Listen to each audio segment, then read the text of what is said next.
corner when I'm not presenting. Listening in. And listen in. Hey, everybody. Welcome to Bash University Live here on Tuesday night. Take a quick break. Watch John Cruz's on the Tokyo rig. Be a part of the show. Get some chances to win some awesome prizes. This Bash you go. You know, we didn't have that back then. And dude, it could just... That text thread gives me so much energy. I mean, like I'm dialed.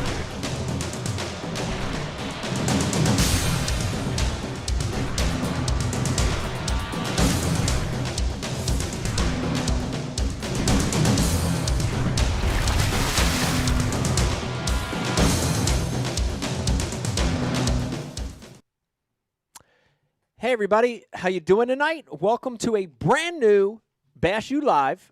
We've got an amazing show for you tonight.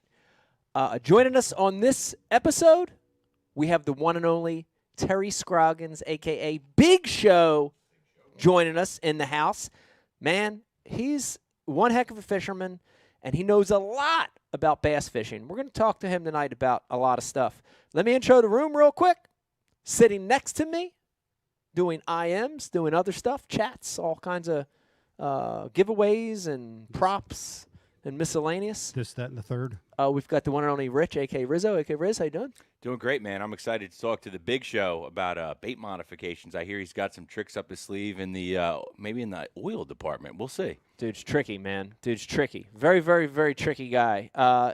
Producing the show for us over here on the keyboard, the one and only Brian Carpenter tonight. Brian? Hello, Michael. How you doing? I'm good, man. Good. It's good to have you back, dude. It's been a minute. I know it has been. It's been several shows. I've been absent, and but I have listened a lot from afar. I tune in and listen, and Is that right? yeah, you guys have had some great shows. We have. And finally, I concur. joining us remotely via the Zoom machine, we have the one and only Justin Kimball, aka JK. Justin, how you doing? Oh, here we go. Excited about this show. Yeah, me too. Right? You know, bait modifications. You're like a witch doctor when it comes to bait mods, man. Dude, I know you're geeked out about this show. I'm geeked out about the show. I love tinkering. I love changing, modifying, creating. I pride myself on that. And this guy we have on tonight, Terry Scroggins, Big Show, is so much better at all that than I am. So I'm very excited, very, very excited to hear from him tonight. It's going to be a great show. Listen, your input, if you're watching and listening right now, your input, super important. God, we want to hear from you tonight. Please hit us up on the IM. Riz, how can they talk to you? How can they message you? Yeah, that's right, guys. On the bashu.tv website, if you're watching live through that, you have access to our message board, and that's how you can get your questions answered on the show. And guys, anybody that gets a question on the show tonight, we're hooking you up. We're going to hook you up with a Tackle Warehouse hat and some TH Marine wave away. So guys, if you're not already signed up for the Bash University, right now is a great time. Head over right now and take advantage of our 50/50 deal. That's 50 days free of the Bash University, or $50 off an annual subscription. Now, guys, we have two giveaways going on in addition to our questions on the show. We have a grand prize at the end going out to a Bashu TV subscriber is going to get themselves a TH Marine Mini Hydrowave. So, guys, if you're not signed up, get involved in the program, get a chance to win that prize. If you're watching us over on Facebook, be sure to like and share tonight's Facebook feed for a Flambeau Load the Boat pack. That's $50 worth of Flambeau boxes to get you going for this season. Man, that's some great stuff. Brian Carpenter. Load the boat. Load the boat. I would. I know we've got a show scheduled here in just a little bit, but I have just a handful of notes here I want to catch up with. Is that okay?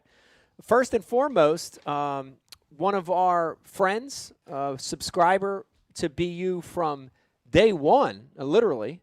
And all around good guy. I've actually known this guy for a long time. I worked with this guy back in the day when I worked at Dick's. I don't know if you knew that. Dion. Yes, I used to call him Dion because he really back in the day he had a Dion-esque look to him. Go ahead. Yes, but Wild Bill. You worked with Wild Bill? I worked with Wild Bill. I didn't know that. Yeah, for like 2 years, man. What? Oh, yeah. Ah, yeah, dude. I did. That's I wild. did. didn't I know work with that. Wild Bill. And he's in the hospital right now. He's got a couple things going on, He's but got severe Crohn's disease. he has severe Crohn's disease. Yeah. Yep. So he's in the hospital. So we're thinking about you, Bill. And he's on the message board, baby. He's on the message He's board. here with yeah, us. we're thinking about you, My bro. guy. Thoughts What's and up, prayers Bill? go Oh, out yeah. to you right now. Man, I remember, so we worked together, but we also got to fish together a little bit back in the day. Really? And I remember a Coleman Crawdad venture with him to Davis Mill back Yeah. in the day. In the heat of the summer, dude, it was hot. I remember it being hot, and I remember we jacked them in, town toward the dam in the deeper water. Yeah. I remember, it'll stick with me forever. I remember that day. I didn't know It's that. awesome. Yes, I yes. had no idea you went way back with Bill. Yes, and then we That's have cool. another shout out. Justin, you want to jump in? I know you got a shout out real quick. You want to give? Oh yeah. So I got a message from one of our subscribers, longtime subscribers, BJ Knowles. I don't know if he's watching tonight, but congratulations. He is now a graduate status with the Bash University. That means Rad. he's been with us for quite a while. If you guys can see your status on your account info. And I also have a breaking announcement real quick. May 24th, 25th, mark your calendars. We are going to be launching the ticket window open in the next day or two for our next Bash University TV seminars, live Zoom seminars. Ooh. We've got commitments from winners, Brian New and Ooh. Gussie, Ooh. coming with us. First time seminar speakers.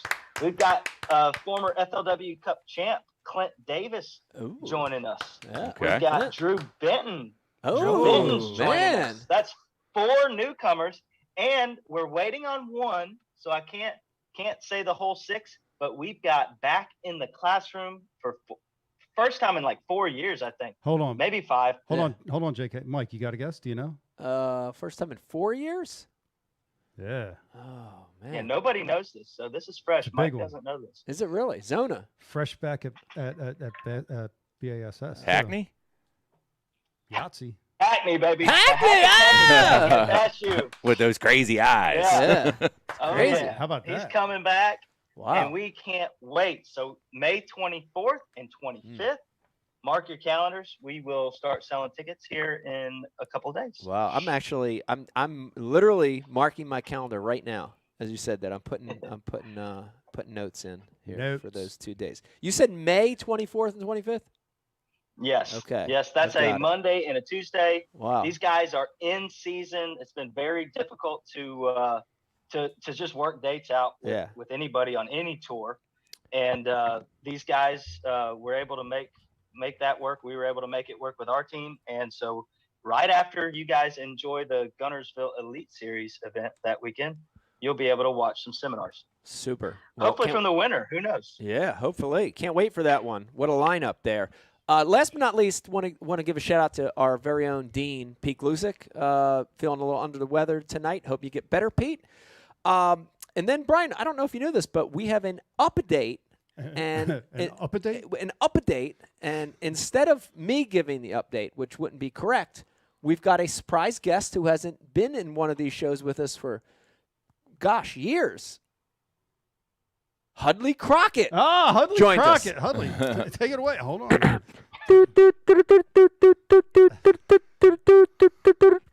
This just in, breaking. Auburn, Bass College may be back. To the dismay of many other bass fishing colleges, Auburn is back.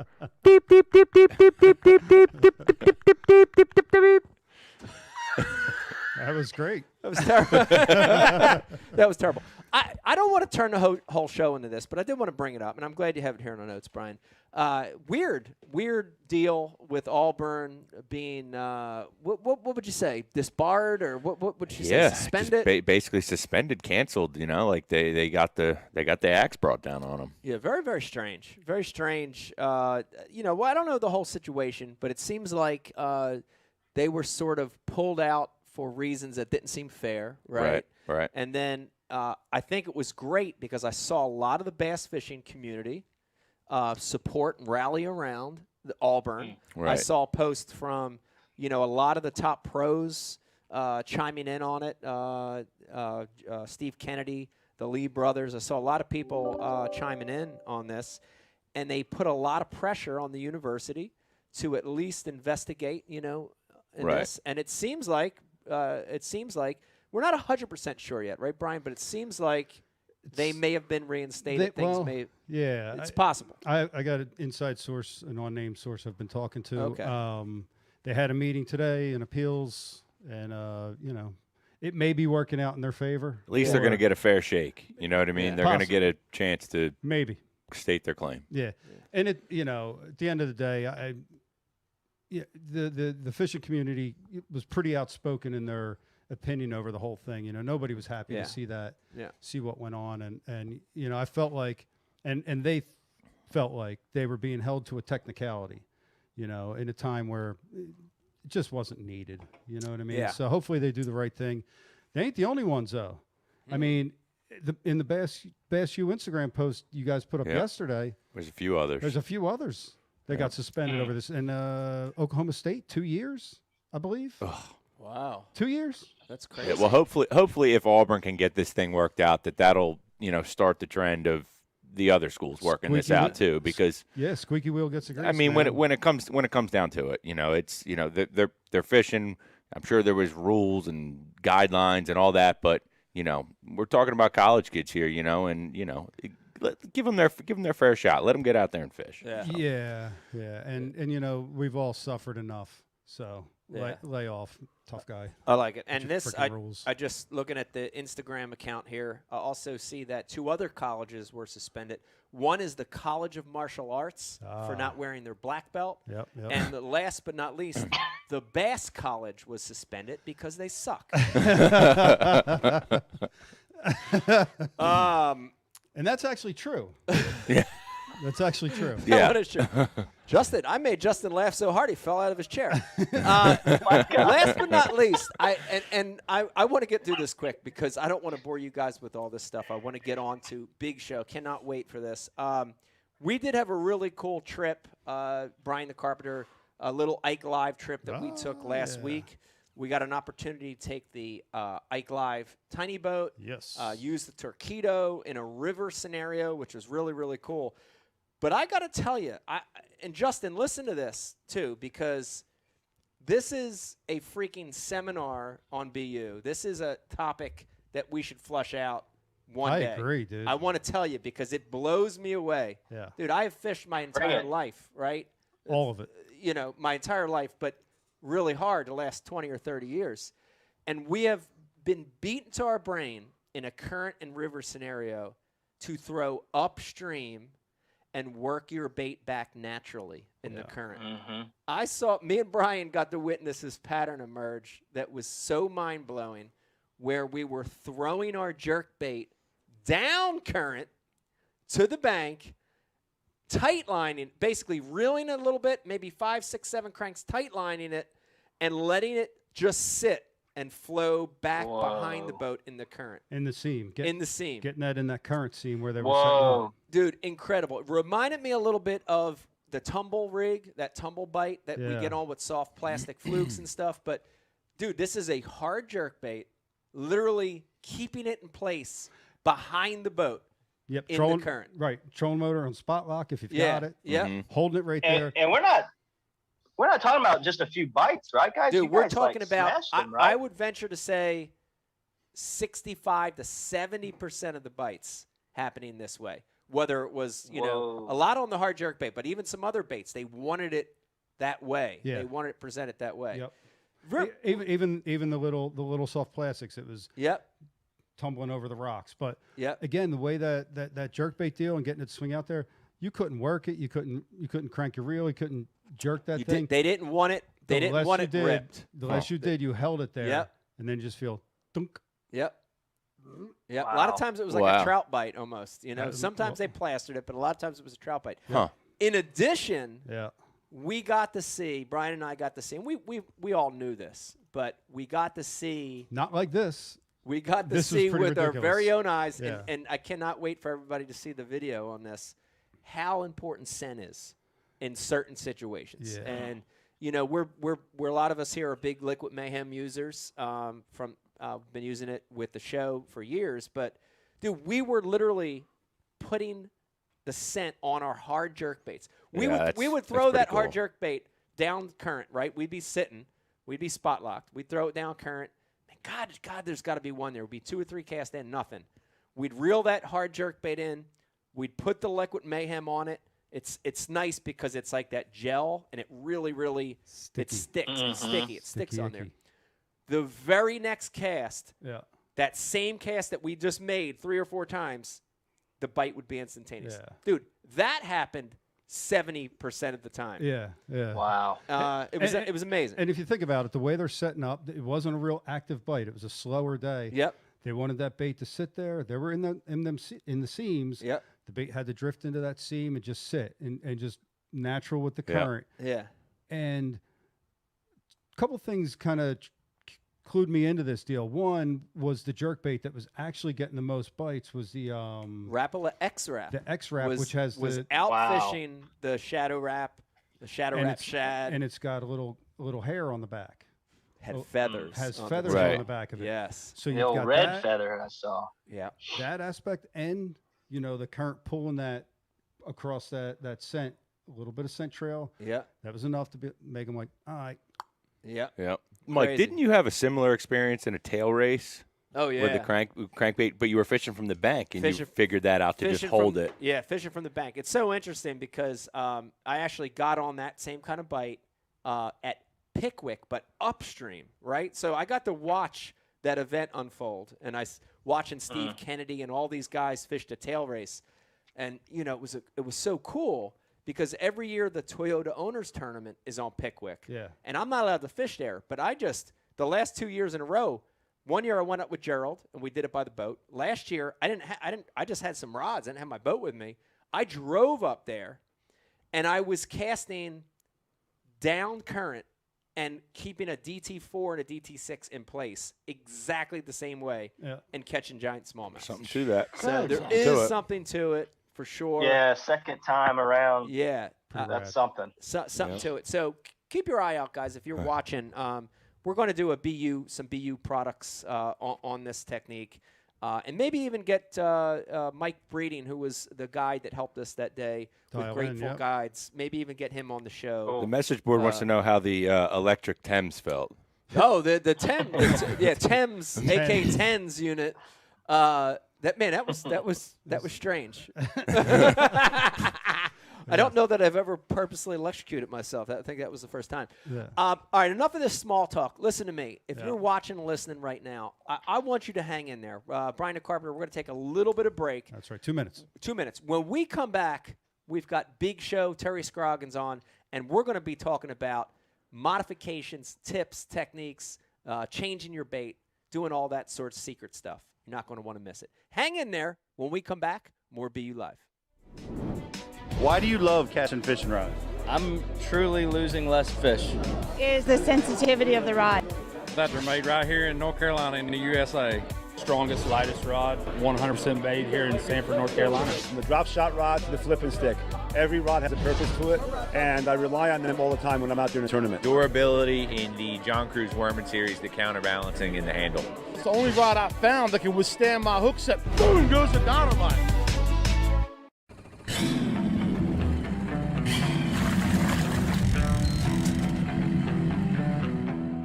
We're different. Some would say obsessed. There's no place on earth we'd rather be than right here, right now. Performance-driven gear, so you can fish longer, harder.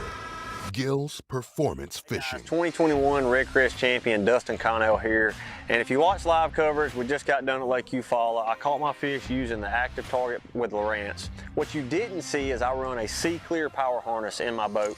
One of the main advantages to running this harness is it does not drain my batteries down at all running my 4 units. And what that's going to allow me to do is I'm able to see my bait at 8 a.m. just as good late in the day. Y'all check them out at seaclearpower.com. You take pride in your boat, so it deserves the best protection possible. Our durable woven fabric prevents ripping and provides UV protection, and our tape seams provide protection against the elements. The heavy-duty shot cord hem and strap and buckle system provide a tight and secure fit. Our top-of-the-line boat covers come with a ventilation system to keep your boat free from mold buildup. Empire Covers, protecting what you love.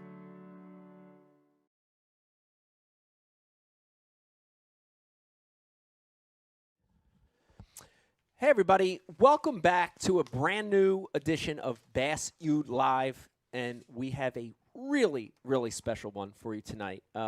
Terry Scroggins, Big Show MLF Pro, joining us tonight, and we're really going to be getting in Terry's head about what he's doing with soft plastics, bait modifications. He's a pretty smart dude, Riz. I can't wait to get him on.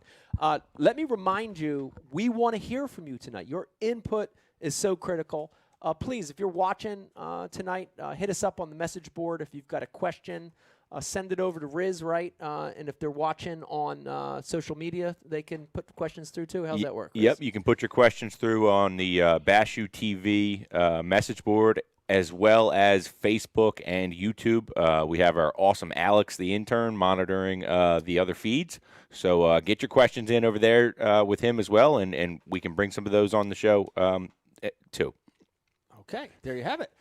Brian the Carpenter, how we looking? I'd like to get Terry on if we've got him. We're looking thumbs up, bro. We're looking thumbs up. Okay, so without further ado, I'd like to introduce MLF Pro fishing superstar, my friend, the one and only Terry Scroggins, aka Big Show, to the show. How you doing, Show? Hey, what's up, Show? You're on BU Live. How you doing tonight?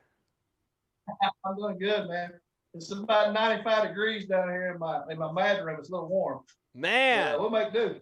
That's unbelievable. All right, first question. You're home. Just got back from Rayburn. How'd the first event treat you? How was the event for you? Man, it pretty much sucked for me. I'm not gonna lie. I missed the cut by 8 ounces. Oh. You know, it's a weird deal. You could go out, you could go catch 50 fish a day. You know, we had a 2-pound minimum scoreable bass, so you could go on the bank and catch 110s, 112s, 114s, 115s till you was blue in the face. So the only areas I found that I could catch big fish was on the grass flats in front of spawning pockets and little creeks and things like that. So I actually had a really good practice. I called a 6, a 7, and a 5 off a grass flat in 5 minutes in practice. I'm like, this is going to be cool. So I go there the first morning. I fish for 3 hours without a bite. So I hit it like 3 times during the day. I come back with 10 minutes to go in the last round. I catch a 7-9 off of it and have big fish that day off that grass flat. But they just would not fire. I don't know. I feel like they were still sitting there, but I could not make them bite. That's crazy. I did watch it a little bit on and off from afar. And the one question, and I want to ask you directly, because I kept thinking this, is Rayburn we've seen put out so many big fish, especially in that pre-spawn, right? And the 30-pound bags, the 40-pound bags. Guys just catching all these big ones. That never really went down for anyone in this tournament. Give me a reason why, Terry. Well, here's the deal. I'll break it down for you real simple. So when we showed up the week before we got there, they had bass champs going on, and it took like unbelievable weight to win that, and like I don't know, 25th place was 20-some pounds. Yeah. It was stupid, crazy good. But then we had a cold front, so it got cold. Winds blowing 20, 25 miles an hour, and then they had a team tournament on Saturday with 450 boats, and another tournament on Sunday with 650 boats. You could not go in a pocket without being behind 10 other guys going in front of you. So it made it a little tough. Wow, that is crazy. It's one of them things. One of the best bass fishing lakes in the country, and it gets a lot of pressure. We know that going into it. Yeah. But somebody's still going to win. But that's what happened. It just got tough. Yeah. Well, I can see that pressure, that amount of pressure is insane. I don't care what the lake is, how good the lake is. That's a lot of pressure. Terry, I'm so glad you joined us tonight on the show. We're 3 or 4 years into this live show now, and we always, every single show we get questions on, man, how do I make my own baits? I'm interested in tinkering with my own baits. I'm interested in changing or modifying lures. And finally we got to the point where, man, we got to get someone on the show that this is their deal. And I couldn't think of a better person than you, Terry. I want to start with soft plastics. take us back to the beginning a little bit before we get into.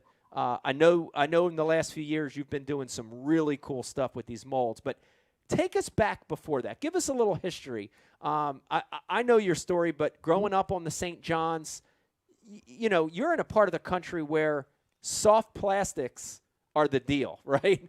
Like, I mean, Florida and soft plastics go hand in hand. Give me your background on fishing soft plastics. You know, today I probably got $60,000 or $70,000 worth of molds. It's very addicting. You get into it, it's like you can't stop. It just keeps rolling. But where it all started at was back in 2010. We had a Bassmaster Classic at Grand Lake. I believe it was 2010, if I'm not wrong. And a water dog was a big thing there. Okay, and Zettabait used to make a water dog, and they're out of business now. You can't buy a water dog. You can't get this particular water dog. But if you can get them, you got to have them. But, you know, I'm like, well, I couldn't get them. Yeah. So I don't know beans about making soft plastics. I don't know anything about it. So I start studying. I go on the internet and I start studying and doing some research. And I'm surely somebody's got a water dog mold, you know, I can buy and make one. And I can't find one. I'm like, this ain't good. So I finally met a guy that I talked him into cutting me a mold, a water dog mold.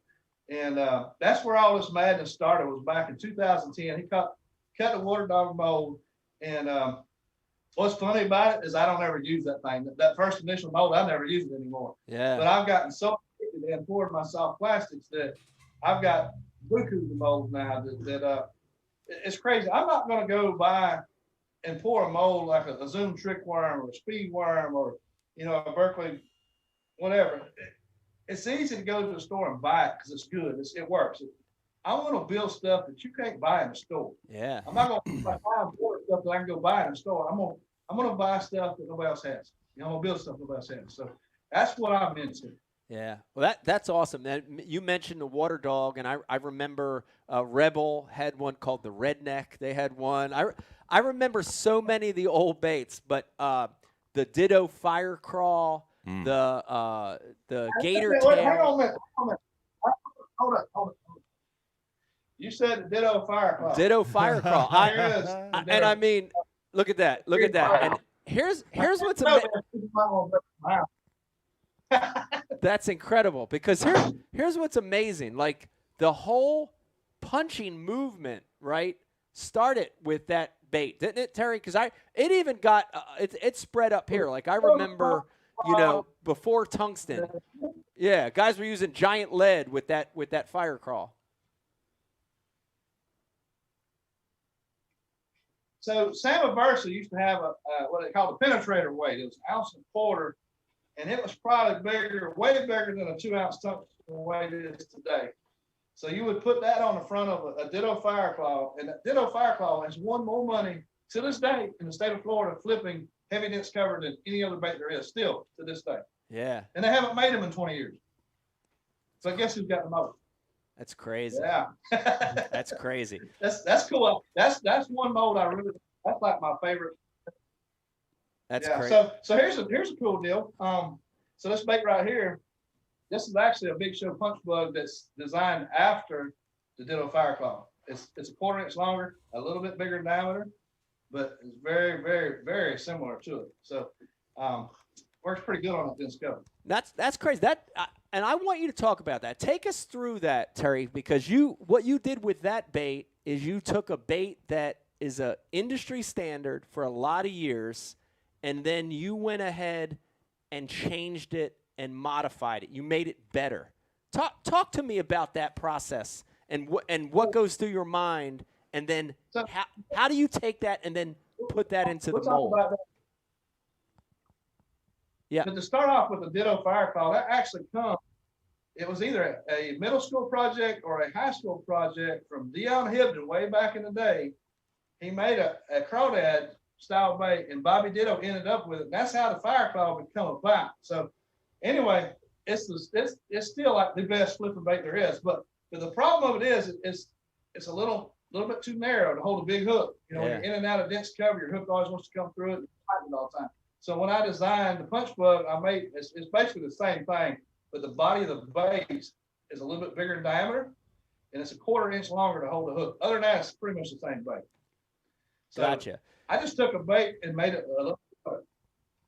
Yeah, I want you to real quick. This is a great little segue because I know one of your baits that you pour.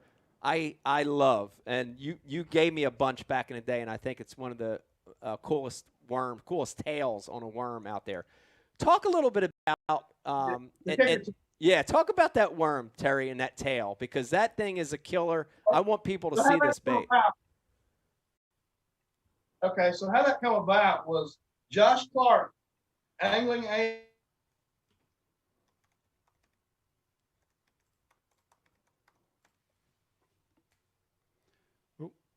We got a bad connection with Terry. He's popping in and out. This punch bug is a great looking bait, by the way. I pulled it up on Tackle Warehouse as I'm making a wish list here for our guys to be able to buy. And the claws, to me, right off the bat, they look like they would stand up and float pretty quickly. I don't know It's really streamlined, which I like. Yeah. Right. You know, when you're punching that heavy stuff, you don't want big arms, right? You don't want giant tails. Like, look at the streamlined nature of that bait. Think about it with a big weight on the front of it. It's going to fall through a mat really easy. All right, I think we got Terry back. All right, Terry, we got you back. Go ahead. We're back? Yep, we got you. Okay, so I can't see you, but I can hear you. So anyway, Josh Clark, Angling AI, is up in Michigan, right outside of Detroit. He has one of the biggest CNC hobby. All his molds come from Angling AI. So anyway, several years back in the wintertime, it's cold up there. He wanted to come down and go fishing. So he come down and he hung out with me for 4 or 5 days and we go fishing. We come back at night and I'm always tinkering around. Frozen. How's that song go? Mike? Signal here. It goes a little bit like the frozen punch bug. It would be a great popsicle. I think we got it. We got a lot of frozenness going on right now. You frozen too, Mike? Hold on. You there, Ter? Hey, I'm here. I can hear you. Yeah, you got a little bit. You got a weak signal, so you're freezing up and kind of popping out. Can you move a little, or have the camera move a little bit closer to you?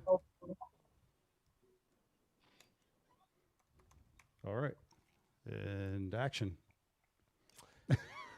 Mike, what's the name of the worm that he gave you that you said is so unique? I can't remember the name of the worm. Kicker tail. What is it? It's the Big Show kicker tail worm. The kicker yes, tail. the kicker Stanford tail. baits. Very, very cool worm.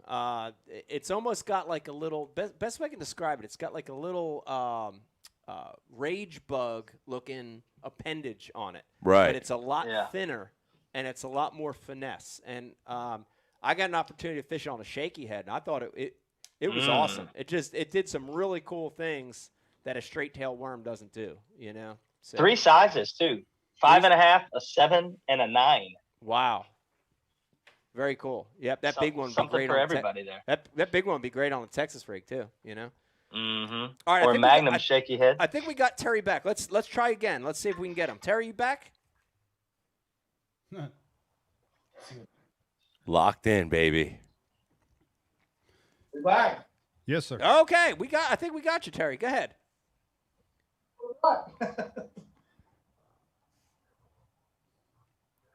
Questions on the IM board, Rich?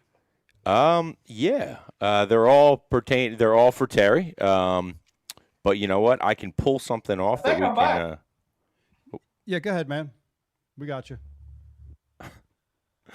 And We're back? Okay. Yep. Y'all got me? Yes, sir. So anyway, to get back to the story before we got cut off, I designed that bait. We lose it again? No, you're there. We got you. We got you. Oh, shit. All right, let's do this, Bri. Let's do this. Yep. Let's I got an idea. Let's I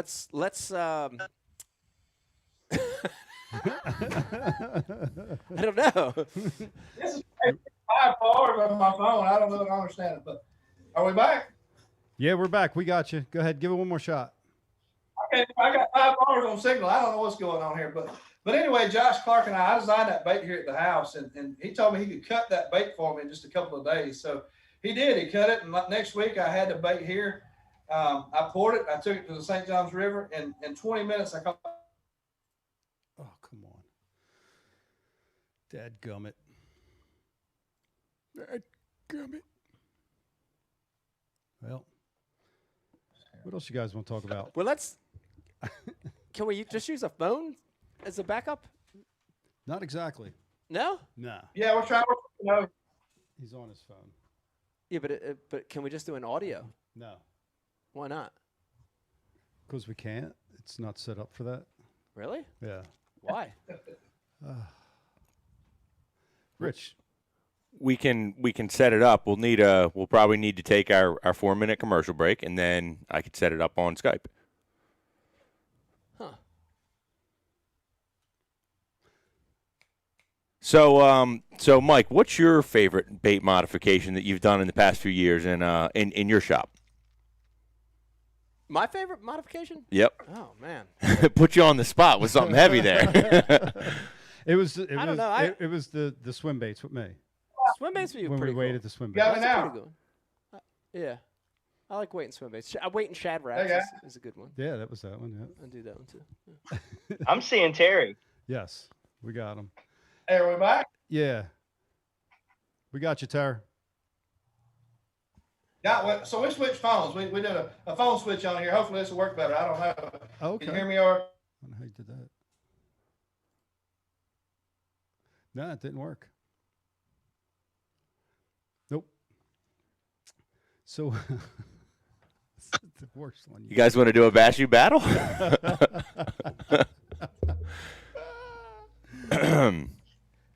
Yeah. How's that message board, Rich?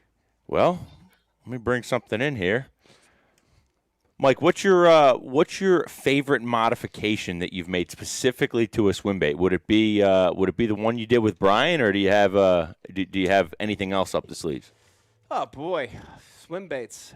Man, I don't know. I just throw those KGB swim baits. They're the deal. You know, the crappie and the Chad Shad and the legend. Yeah, come on. So one of the things that keeps coming up on the message board is about scent, and we talked a lot about scent earlier in the show for your smallmouth trip, but specifically for largemouth. Do you think how much does scent matter inside the bait? Not scent that you apply to it. So a bait that smells like garlic as opposed to one that smells like plastisol. Yeah, I mean, my general rule on scent is I think the tougher the fishing, the more it matters. I really do believe that. Right? I agree with that. I think the tougher the fishing, the more it matters. But I can tell you, my eyes are starting to open up to how critical scented baits are. And if you look at the success of a guy like John Cox recently, it really tells you a lot. He's hardly ever now using a bait that's not a scented bait, right? He's using power bait. If he's not using power bait, he's using max scent. I can tell you from my own experience last year watching Vegas fish with max scent and catching big largemouth in places that I would never imagine, it does tell me a lot about it. Here's the thing, man. Think about it. There are more people fishing, right? We're a year going on almost a full year of COVID with 4 million new people fishing. Everywhere we go, you just heard Terry, right? 400 boat tournament on Saturday, 600 boat tournament on Sunday. Think about the pressure these fish are getting, right? So I really think that the more you could appeal to all their senses, largemouth, spotted bass, smallmouth, mean mouth, shoal bass, I don't care. Right. The more you could open up that a sensory pathway, the more you have a chance of getting that sensory fish. pathway. Yes, That's right? Think about it. Here they go. Let's talk about them. You ready? Sight, vibration, Right here on it. sound, I got you good now. scent, right? There's 4 right there. So I think it's important, and I'm becoming a big believer in it, And again, listen, dude, when they're chewing, right, and you're burning a spinnerbait, does it matter as much in that scenario? Maybe not. But if it's tough fishing and you're flipping, right, Yep. and there's 1,000 dudes in front of you flipping, and they're all flipping sweet beavers, unscented, and you flip a max scent in there, I think there's something to that. Right. One of the things I always wonder too is how much more. So when a fish bites your lure, right, and it bites a bait that's just straight plastisol, and then it bites one that's loaded with salt. It's got scent. It's got to be different for the fish, right? Because like I know if I eat something, this tastes good, or this doesn't taste so good. How much of an effect do you think it has on making the fish hold on to your bait longer? Yeah, well, I mean, they've got the ability to smell and they have the ability to taste. So once it enters a fish's mouth, if it tastes real, they're less inclined to let it go. To spit it out. Yeah, which is really important, and that's scientifically proven. You can go on the Berkeley's website. And the scientists up there in Spirit Lake have done so many tests over the years, tank tests, right? And this is just science. It's like anything else where, you take 24 subjects, which are bass, and they're in a controlled environment, right? And you don't change anything. You make it very controlled. And they have scientific evidence where those fish respond and hold on to scented baits longer, right? So there's science behind it, right? Yeah. This isn't some, we're just guessing on this, right? Mike, so Bruce on the board wants to know. They call him Bruce. What do you think is what's more important? Like, what's the most important factor in a bait? Is it the scent? Is it the action? Is it the color? What's the most important thing for your baits? Yeah, Bruce. That's a really good question, Bruce. And I think the more boxes you can check off with a bait, the better chances you have of getting bit. I always have been a believer, my theory has always been to try to match the hatch, right? So size, color, shape, I would definitely say is important, right? If they're eating, me and Brian Carpenter just came back from the river. They were clearly eating crawfish and stone cats. The crawfish were green pumpkin. The stone cats were whitish, pearlish colored. Those are the two colors that worked for us, right? So, and the sizes were the same. Brian was throwing a little Ned head. It was the size of that crawfish. I was throwing a little drop shot. It was the size of that stone cat. So I think shape and color, size and color to match the hatch is very critical in bait selection. But, the other things go along with that too. If you could add sound to that, if you could add a little vibration to that, if you could add a little scent to that, you're checking off all the boxes. The more boxes you check off, Bruce, the better chance you have of getting that fish to respond. A little mustard. Now little stinky cheese. Here's a wild card question on that topic: does scent matter on topwater baits? Well, again, let's think about how that fish is feeding. If it's a total reaction strike, in that top water, you're burning it a million miles across the top. I don't think it matters as much. If you're chumming for shark, then scent mattered. Right. And he hit top right. water. But take an example where, we just fished with a jerk bait. Here's a hard bait, but we were sort of fishing it slower, right? So it's a hard bait, but we were fishing it slower.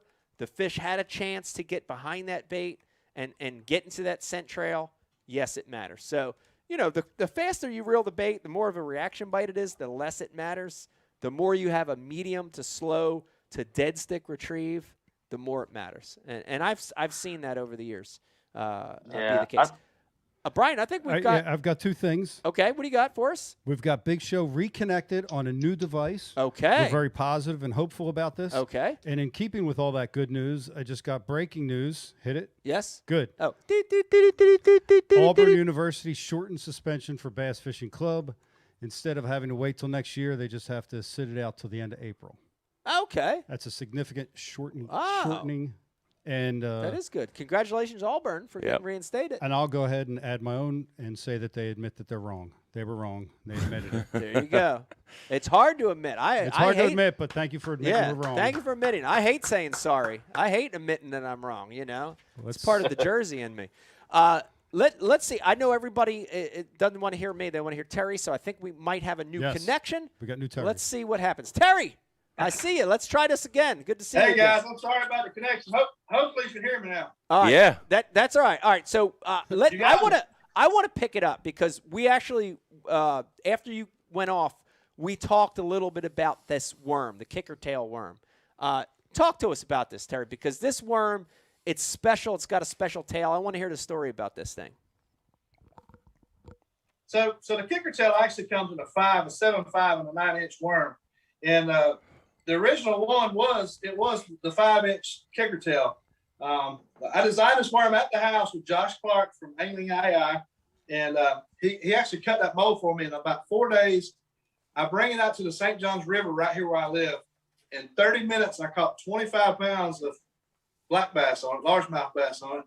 So I'm like, dude, you got to cut me a production mold of this thing. It's way too good. So that's the neat thing about, I do a lot of tinkering around the house, and I do a lot of things, half of them don't work. A lot of them don't work. Maybe 70% of them don't work. Yeah. But every once in a while, you'll get one that's like magic. And that worm right there is like super crazy good. Can you zoom in on that? Especially with a shaky head, you can Nico rig it, drop shot it. But it's just like, it gives you, there's so many shaky head worms on the market that's all straight tail worms. And the kicker tail, it's almost like a straight tail worm, but it's got 2 little kicker tails. It's got real subtle action. This gives a little bit more action pollen. Then it's a different look, and it really, really works. Yeah, hold it forward, Tyler. Let's closer to the camera, that worm. Yeah. Yeah, look at. I want everybody to look at that tail because that's the key. That little tail is the key, and it definitely has. Yeah, that tail don't do a whole lot. It's just real subtle kicking action, but real subtle. Yeah. But it gives it a whole different look on shaky head when it's falling. It's crazy. Oh, that's awesome. So it's just a different. Terry, deal. you're throwing that on you're throwing the small one. So you're just throwing a shaky head on the ledges out there? Is that what you're doing? Yes, like an 1/8 ounce, 3/16, no more than a quarter. Right, okay. And the St. Johns River gets a lot of pressure, so not a whole lot of people there throws a shaky head. But when you throw that shaky head, it's double juice, because they haven't seen it. And it's super, super effective when you want to generate good bites. Awesome. That's awesome. All right, now, Terry, I want to get right to the nitty-gritty on this. Like, you're making this whole thing look very easy, right? You've got these molds in front of you. That's because it is. All right, now explain this to our viewers, because we've got people watching that they can't tie their shoe, let alone pour their own plastics, but they want to. Tell us a little bit about the process, right? So you have an idea in your head. You have an idea for a bait. Walk us through what a guy needs to do to take his idea and then get it to a point where he can make his own. He can pour his own. Walk us through that process, Terry. So here's what I'll just tell you how this bait come about. So I got a swimming pool in my backyard, like a lot of fishermen do. And you can take soft plastics, any worm. You can take. I laid it on my countertop in my kitchen up there, and I take basically a cigarette lighter and melt different plastics together to get the shape, the profile that you want. Yeah. And then I'll drop it in the pool. If it looks good, I'll move on forward with it. If it don't, I trash it. I get rid of it, and I do something else. But that's where it come about. But it's super, super easy. It's just your mind's got to imagine, and don't be scared of what a felon, because you're gonna fail a bunch doing this. Yeah. I mean, it's when you look at bait companies, they got teams of people designing baits. Yeah. When you're doing it by yourself, it's just you. But when you come across something good, you just want the one that's got it. So it's pretty gratifying when you get a bait. Of course, me when I kick it out there and let everybody else buy it. So it's I don't know if I should do that, but I do. But it's a cool deal just to make something your own and then go out and produce with it. It's a really cool feeling to make something you made it and go catch fish with it. Yeah, what a rewarding feeling that is, Yep. and to be able to put your own input into something. Terry, talk a little bit about the material that you're using to pour this stuff, right? So is this stuff that can guys get this at like Lure Parts online and all these shops? Yes. Can they get this stuff? Absolutely. there is probably, I don't know, 8, 9, 10 online suppliers that you can buy plastisol from. You can get, you know, an injector. If you're just a simple injector, this is probably 60, 70 bucks. It's not much at all. You can buy, here is the kicker tail mold from Angling AI. I think it's, I don't know, 120 bucks. So a couple $100, you can have your own stuff and you know, be pouring your own product. If you're shooting single colors, you can heat it up in a microwave. There's nothing to it. You can just heat it up in the microwave, shoot us, you know, like a red bug or a green pumpkin or a straight black. Now, if you're shooting laminates, you got to have a laminate machine. But if you're shooting just a solid color, it's super, super easy. Anybody can do it. Less than a couple $100, you can get started. But I will tell you, it's very addicting. Yeah. Yeah. You know, that first couple $100 is going to cost you a lot more money if you can't stop.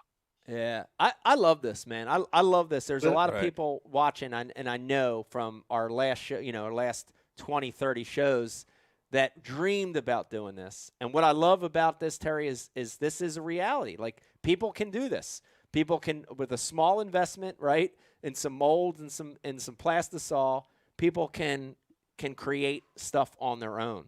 I've got a question that came up as you were talking, Terry, which is colors. You know, I want to get your take on colors, because so many of these companies, whether it's Zoom or Strike King or Berkeley or whatever it is, they have hundreds of colors out there. Give us your opinion on color. What colors does a guy need? Should it have metal flake? Should it be solid? Give us your opinion on colors. Yeah, and what color makes you sideways? Terry's muted right now. He's muted and sideways? Yeah. Terry, you're muted and you're sideways.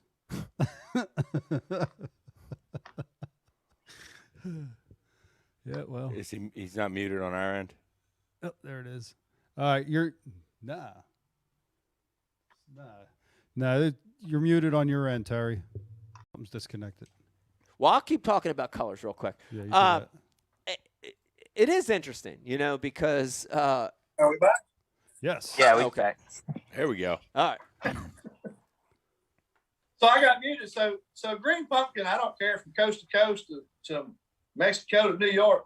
If I had to pick one color, it'd be green pumpkin. I mean, that does about 80% of your fishing. Yeah. And then, you know, black and blue or June bugs, the water gets dirty. Other than that, you're good.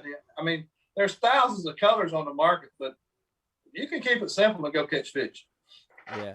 What about flake? My opinion. Yeah, what about flake, metal flake? I see, you know, guys that swear that they say they won't fish a soft plastic without metal flake. I see other guys say it doesn't matter. What's your take on metal flake, Terry? You know, if I'm flipping heavy dense cover and it's dark underneath that dense cover, I want some flash. I want some silver flake in it. I want something that's going to, I even use a shiny weight a lot of times just to get a little flash. But, you know, in clear water situations, you go up north, the water's clear, just keep it natural. You don't need no flake. But, you know, if it's in dark situations, I like to have some flake. Yeah. What about adding salt to your soft plastics, Terry? Do you go straight plastic, or can you add salt in, and like what's the process for that? So the neat thing about making your own soft plastics, you can make it soft, you can make it medium, you can make it hard, you can put salt in it, you can put scent in it, you can make it sink, you can make it float, you can make it do whatever you want to do. So it's just on what you prefer, you know, and depending on what I'm doing, the baits, the techniques I'm doing is depending on how I'm gonna pour it. You know, some of my crawls, like a mud bug, a lot of times I will take and put a floating agent in it. So you get it on a jig, you know, the pincher's gonna float up in the water column when it's hitting the bottom. I don't want a jig header to sink, so I'll make it float. Now, if I'm throwing a Cinco or something like that, I want it to sink. I want to go to shimmy down, going to the bottom. And here it is, more it's going to shimmy going to the bottom. So depending on what I'm doing is how I'm going to make my baits. And that's the neat thing about making your own stuff. You don't have to settle for what the store has. You can make it how you want it. Yeah. That's awesome. All right. I know we've got a ton of questions coming in from our viewers show. Yep. Let's start with Rizzo. What do you got, Riz? New York Chris wants to know, Terry, what is the most what bait did you design or modify that you're most proud of? Well, I've got 4 or 5 of them that's on the market. Well, probably one of the best ones I've got is the Big Show Twin Men, which is I designed it for a vibrating jig trailer. It works super good on a vibrating jig. Yeah. Also underspin, and also Carolina rig. Wow. I mean, I sent this thing back to the CNC company like 6 times. They couldn't get it right. I wanted that tail where it would swim with hardly any movement whatsoever. And I told them, I said, look here, when you build a production mold, it's $7,000. Most of them are. You got to pay them half up front. And it comes to the point. I said, listen, I was going to trash this project. Y'all don't have that money. I'm tired of fooling with it. Well, they sent one more down, and it was right. And you can drop it in my pool and move it like a quarter of a mile an hour, just barely creeping along, and the tails are kicking. So they finally got it right. It's like super good. So I'm most proud of that one because that's one of them that comes from scratch. It's probably one of the best sellers we have. The Money Bug, I'm telling you guys, is probably the best jig trailer on the market. You can flip it or put it on the back of the jig. It's just got a really good profile, and it just catches them. So here's the thing. I've probably got 100 molds out here where I'm at, and I've got, I think, 5 baits on the market because it's 5 that really work. And when I get a bait that's super good, that works really good, I bring it to market. If it's not good, it's not up to par, I'm not going to bring it out there. Right. So the ones that's on the market to sell, they're like super good. Wow, that's cool. We got a couple more coming through, Riz. I know Brian's got some too. What do you got? Yep, we got a question on the message board from Bashu TV, and it's Joe V, and he wants to know, Terry, in your opinion, how much does scent matter in a soft plastic bait? Oh, that's a good one. Okay, that's a double-edged sword there. So scent, in my opinion, if you're a largemouth fish, I don't think it matters whatsoever. I don't scent it at all. Now, on the other hand, if you go up north and you're smallmouth fishing, it's everything. Yeah. That's just the way it is. If you don't have the right scent when you go up north, you're gonna get beat day in and day out. But down here where I live in Florida, I don't think scent's much to do with anything. Yeah. Good question. Bri, I know we got some over on YouTube. What do you have? Let's see. Terry, Ohio Bassmaster wants to know, how much of your stuff does Kelly Jordan have? Everybody knows Kelly Jordan. He gets whatever he can get for free. So, yeah, he's got a bunch of my stuff. That's funny. All right. Kuda wants to know, what are some old school smaller baits Mike and Terry like outside of a Ned rig? Ooh. Little finessey stuff. Old school finessey stuff. I'll jump in real quick, and then I want Show to answer because I want to hear what Show has to say too. One of my favorite little I need to answer first. You want to go first? You can go first because I know mine. Yeah, because you're gonna take my answer. You know mine? Yeah. Mine I'm gonna go. If I'm up north and I'm dropped up north for smallmouth, I'm going with a jackal crosstail, which look here. That's a good You one. can buy the mold right here. You know, crosstail is hard to beat when you go up north smallmouth fishing. That's a good one. That shape That is small really good. finesse. Now, if I'm in the south, it's gonna be like a 4-inch Cinco. Yeah. I'm going to say that your old school finessey baits. Yes, is the Guido bug. No, it's not the Guido. I should be the Guido bug because I love the Guido bug. I not the love the original Guido bug. It's not the Guido bug. It's not the Guido bug. My old school little finesse bait is a French fry. Dude, in the age of Senkos, people have forgot about the good old 4-inch French fry. Yeah. And you know, whether you're in Florida down where Show's at, fishing it on the Carolina rig, or if you're up here, I fish it a lot weightless with a nail in the tail. And, man, that French fry's really good. Yeah. A fry garter's really, really good. That's really good. Really, really good. Is that what you used at Gunnersville, Mike? I used that at Gunnersville to win at Gunnersville forever ago. Yep, I sure did.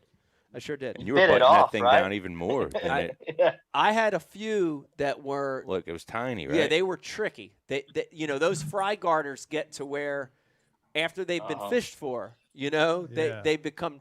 You know, when you have a fry garter and he's in a ball fry and he's never been fished for, dude, you could throw a freaking McDonald's freaking cheese piece of cheese in there and he'll eat it. Yeah. But these were, dude, this was Gunnersville. Even back then, Gunnersville got trashed by 1,000 anglers.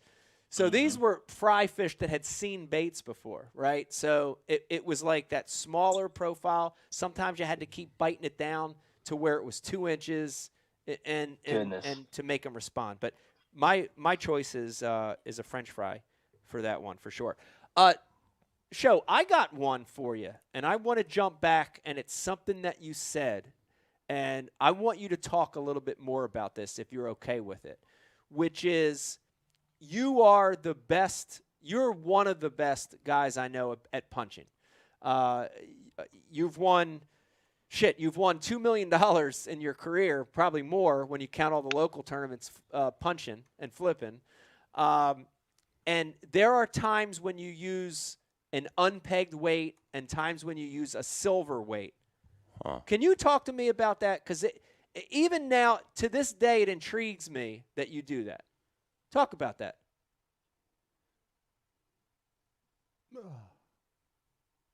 Unmute yourself again, Terry. Hold on 1 second. Hold on 1 second, Terry. Now, that's super interesting that you said he punches with an unpegged weight. Punches unpegged. I got to hear the answer to this. All right, you're live, Terry. All right, Terry, go ahead. We got you now. All right, so here's the deal. So almost everybody pegs their sinker when they're flipping. So almost every lake in Florida and a lot of places you go, they do a lot of spraying. So they kill the vegetation. What's it do? It falls to the bottom of the lake, turns into sediment. It creates a false bottom in the Florida lake. So a lot of times, when you first flip your bait through the dense cover and it's falling, like the first 6 inches, they're going to bite it. But what happens when you turn that bait loose, when it goes through that cover, you don't want to feather it whatsoever. You want it to fall free as it can go, just as quick as it can go. And what happens is you create separation between your bait and your sinker. It's normally about 10 to 12 inches. And it's almost like a Carolina rig. So your bait hits the bottom and your sinker hits the bottom and your bait's following it down. So I'll hop it 3 or 4 times, and every time you hop it, you're creating separation between your sinker and your bait. It gives it a whole different look. Your bait spirals down. But then here's another deal that a lot of people don't do. Before you pull your bait out, you need to pull it up against the bottom of the mat and hold it there. Especially if you think you get a bite and he don't get it, if you'll hold it against the bottom of that mat, they'll almost always come back and get it. All those fish are feeding against the bottom of that mat. There's hardly any of them feeding on. When you don't peg your sinker, it allows that bait to get separation. It takes it longer to fall through the water column, and I just think it gets a few more bites. How many? Give us in your estimate. How many? And I'm not just saying yours. I'm saying across the board. Let's say over the last 10 years, how many of these punching guys that are really good are not pegging their weight and not telling us that because everybody assumes there's a bunch of the good ones. Yeah, a lot of the good ones. I promise you, if they're punching all day long, they got 4 or 5 rods. I guarantee you 1 or 2 of them will not peg. I promise you, but they're not telling you. Yeah. How about that? That's incredible. That's incredible because it's almost like, to me, I always thought you wanted it pegged to help that bait get through. For punching. Yeah. Yeah. But as you described it, dude, it makes total sense, right? Yep. It makes total sense to want your bait free, to keep your bait out of that hook. If you've got a swimming pool around your house, if you'll flip your bait, whatever you flip, over over the vacuum hose in your pool and turn it loose and watch it, it'll separate every time. Yeah, and that's what it's doing. So it just gives it a whole different look. Wow. And it actually goes through the dense cover just as good unpegged as it does peg. A lot of people think, there's no way it's going to go through there. Yeah. It goes through just as good. Wow. Reverse pegs. Yeah, that's crazy. How about talk to me about the weight color, Terry. And I know you mentioned it earlier, but I've seen you punch a lot with a silver weight, and guys dread silver weights. Guys will go out. Dude, if a guy has a little nick on his black weight, he'll take 10 minutes and cut it off and put a black one back on so there's no silver showing. But you purposely use a silver weight? What gives? When and why? When and why? Absolutely. So when you get in that real dark, clear, dark looking water, anytime you go south, you can't fish dirty water. You're not going to catch it. You have that clean, dark look. Yeah. That extra flash, it generates more bites. I'm telling you. Now if I'm in like super clear water, like spring water, like if I'm in like up north, I'm not going to use the shiny weight because you can't keep them tootie critters off of it. Right. But down south, if that water's tannicky, any at all, got that real dark, clear look to it. Yeah. You'll get more bites with that shiny weight. Yeah. Wow. Yeah. Great. That's a great tip. That's a great tip right there. Speaking of great tips, Yeah. Wild Bill, by the way, shout out Wild Bill. You're going to get a Gills Gear gift card for this comment. He wants to know, Terry, are there any secrets that you've let out of the bag over the years that you regret letting people know, or baits you regret putting to the market? All the time.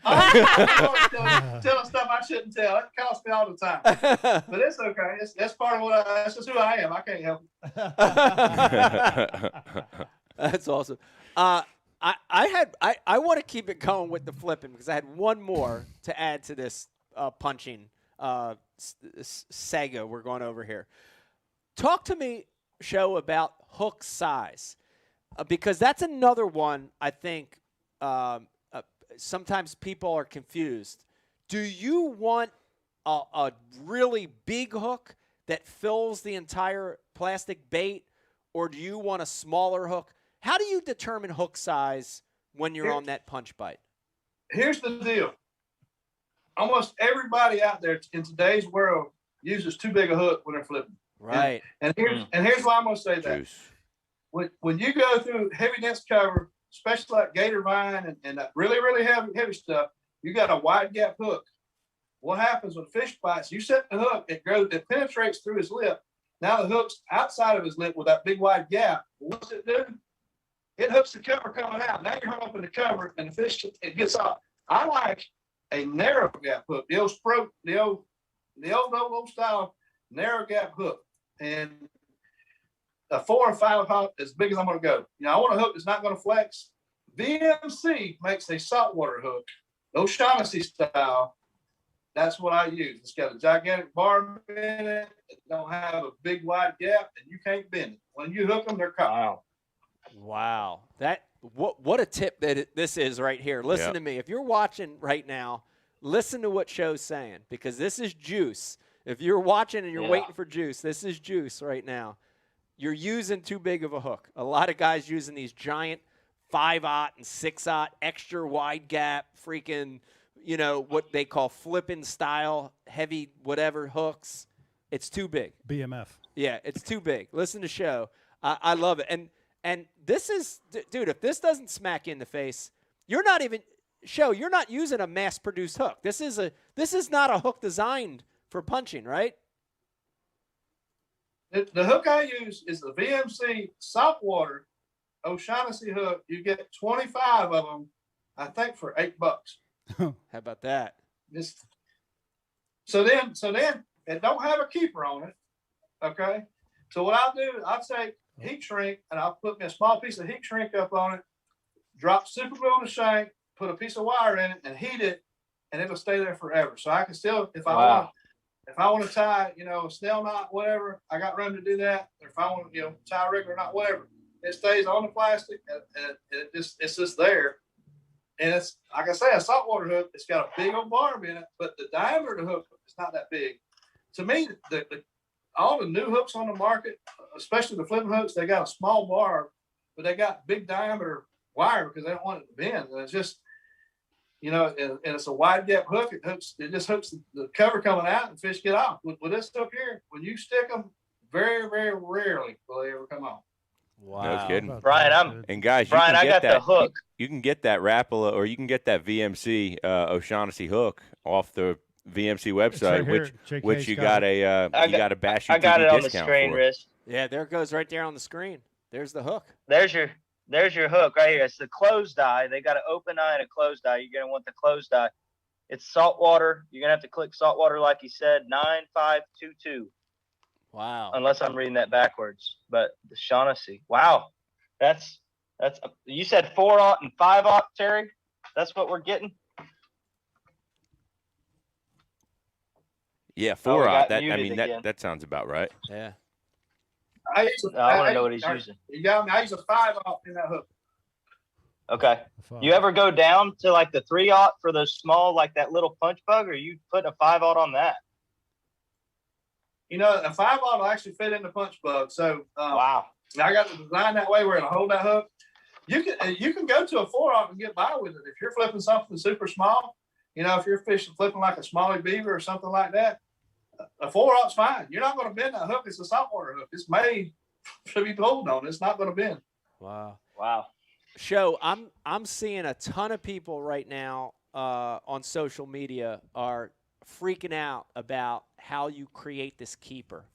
Can you walk us through that again? Because I think this is a big one for a lot of guys. Because a lot of guys, I think, have hooks that they like that don't have that keeper, and they're blown away by the fact that you can make your own. Can you walk us through that really slow, step by step, on how you do it? Yeah. So I don't have it in front of me, but I'll tell you how to. You go to.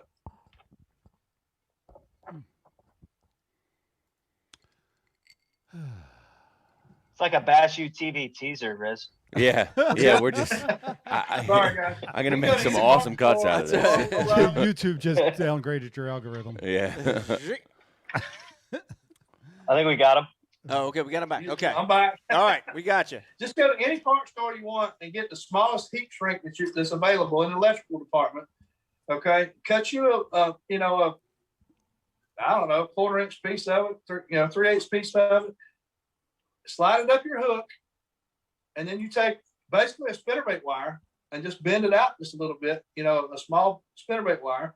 Just stick it in with an elbow on it. Put super glue on the shank of the hook and heat it. When it all sucks down, it can't go nowhere because the super glue holds it. It takes, I don't know, 10 seconds to do it. It's this is 48 thousandths piano wire out here. So I'll make you one right quick so you can see it so you'll know. Yes. This is freaking cool. And I'm making it bigger than it's supposed to be so you can see it. So basically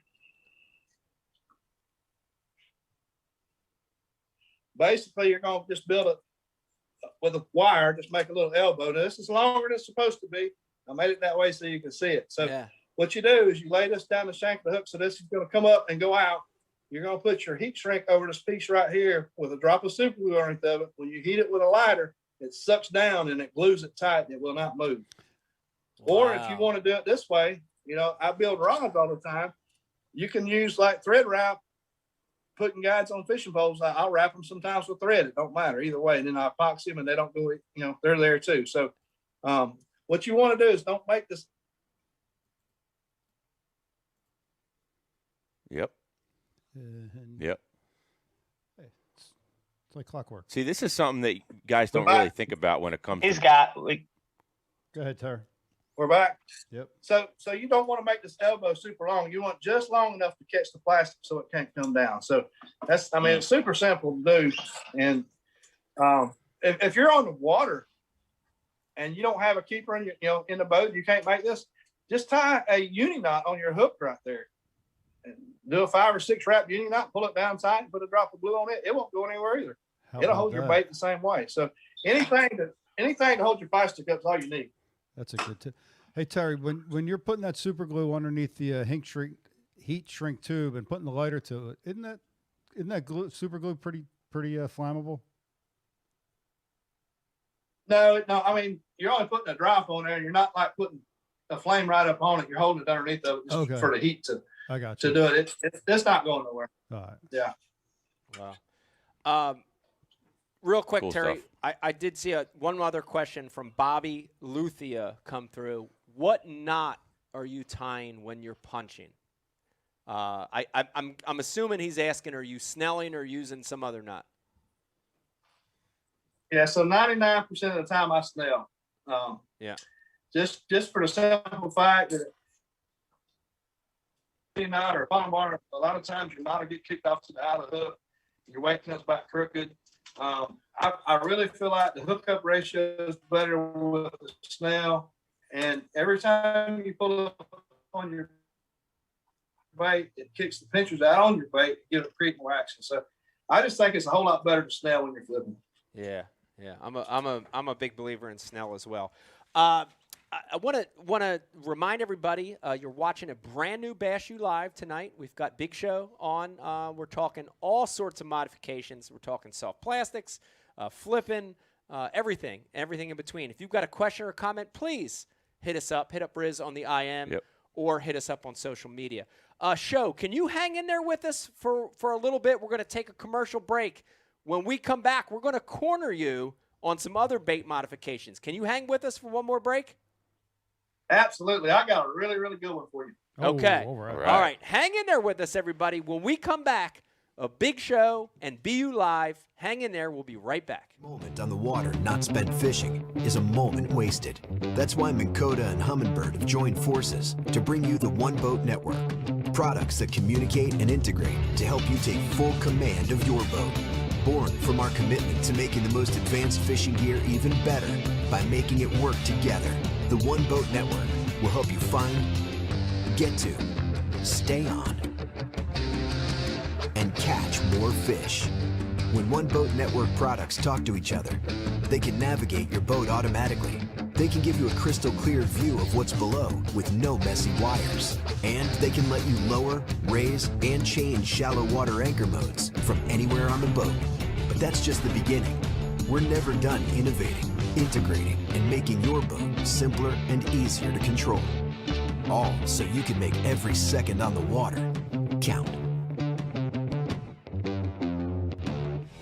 Tackle Warehouse is proud to sponsor the FLW Pro Circuit and is the official tackle retailer of FLW, providing proven bass fishing gear as well as the newest and hottest tackle. Our friendly and knowledgeable customer service staff can help you every step of the way.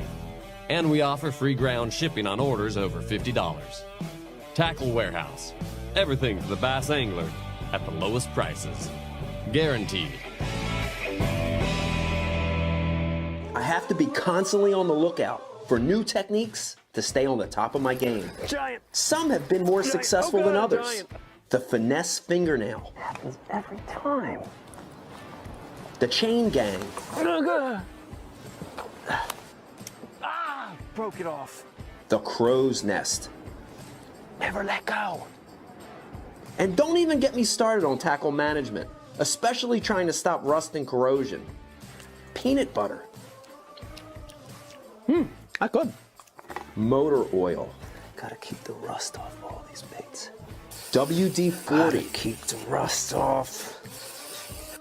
Silica, toothpicks, Q-tips, the list goes on and on. I'm hard on tackle, I fish fast, I need my tackle organized and protected. I can't be worrying about losing baits to rust. And when it comes to tackle management, there's only one solution. Flambeau Tackle Storage Systems with Z-Rust technology. The original anti-rust tackle box. Uncompromised clarity. Renowned durability. The infused anti-rust option that is FDA safe and free of harmful chemicals. The organization options are endless, but there's only one.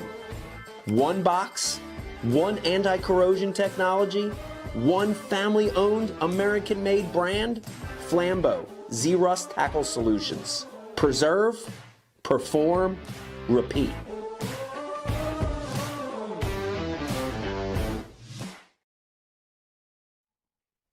Hey, everybody. Welcome back to a brand new Bash U Live. We've got Big Show here in the house tonight. We're talking about bait making, bait modification. Man, all these good tips. I tell you, Riz, I heard no less than a dozen great tips already just in 30 minutes talking to Terry. Yep. The unpegged weight thing just is mind-blowing. Yeah. When you think about Changes it, your perspective on things. changes your perspective. When you think about it, it makes a lot of sense. But we're going to chime in back here with Terry in just a second to get some more of those great tips.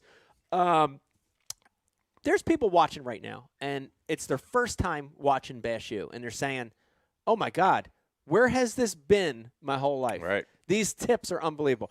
Dude, this is just a glimpse of what you get as a BU subscriber. Riz, tell them how they can subscribe.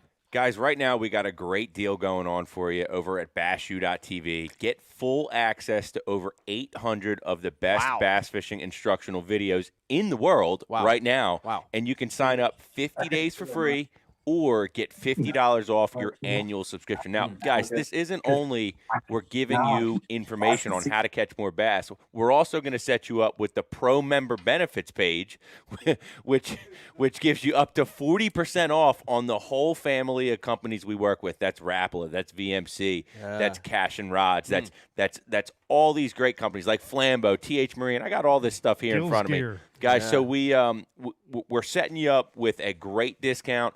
And we're giving you access to over 800 videos to help you catch more fish. Now's a great time to sign up. I'm going to stop yapping about it. 50 days for free. It's the 50-50 deal. All right, great time to sign up. Brian, I want to bring Terry back in, and let's get right back to it. Let's do that. Let's do it. Joining us, we've got the one and only Terry Scroggins, a.k.a. Big Show, with us tonight. So happy to have him here on BU tonight. Show, I got to put you on the spot on one. I know you've got a couple good ones for us. But I want to put you on the spot for one. And if you don't want to talk about it, I get it. You don't have to talk about it. But you blew me away. And don't fake like your service is cutting out. Yeah. If you don't want to talk about it, you don't have to talk about it. But you blew me away. We fished together. I want to say it was 2 years ago, not last year, because last year was COVID disaster. It was the year before. We had an amazing opportunity to fish together, filming a show, Going Ike show. You took me to a Florida lake where you said to me, you said, we're going to be cranking these fish. This is a unique Florida lake. We're going to be putting a crankbait in 20 to 30 foot of water. And when you said that, I was like, oh, my God, are we going to stroll? Are we throwing 10XDs? What are we doing? And I showed up. I had a DT20. You showed up. You had a Series 5, a 5XD on. And I'm like, I'm looking at you, Terry, and I'm like, Show, you crazy. You ain't getting that thing 20, 30 feet. There's no way. I'm trying. I'm cranking. Occasionally I get a lucky bite, but you're whacking them with a 5XD, and you're getting the plug 20, 25, 30 foot. Do you want to talk about that? Because I'm still in shock about that whole thing. Do you want to talk about that or no? I wasn't going to talk about that, but you done called me out. So I guess I'll just show you the deal. All right, here goes another one of my secrets, right? So I don't have. I've got a 6XD right here. Okay. Yeah. Which is probably the go-to if you want to go deep. I can make the 6XD go 35 to 38 feet. Oh, no my problem. God. On a cast without stroke. Wow. So here's the deal. Now I really don't want to talk about this, but I guess we got to now. So here's what you do. Oh, don't you dare. Don't you even. No, we're going to wait this one out. I don't care. We're waiting this one out. We'll leave the screen frozen for an hour if we have to hear this tip. He's back. He's back. Okay. All right. We're going to hear this. All right. Are we back? Yes. So all you got to do, you take a drill and right in back of the front hook hanger, you just drill that thing.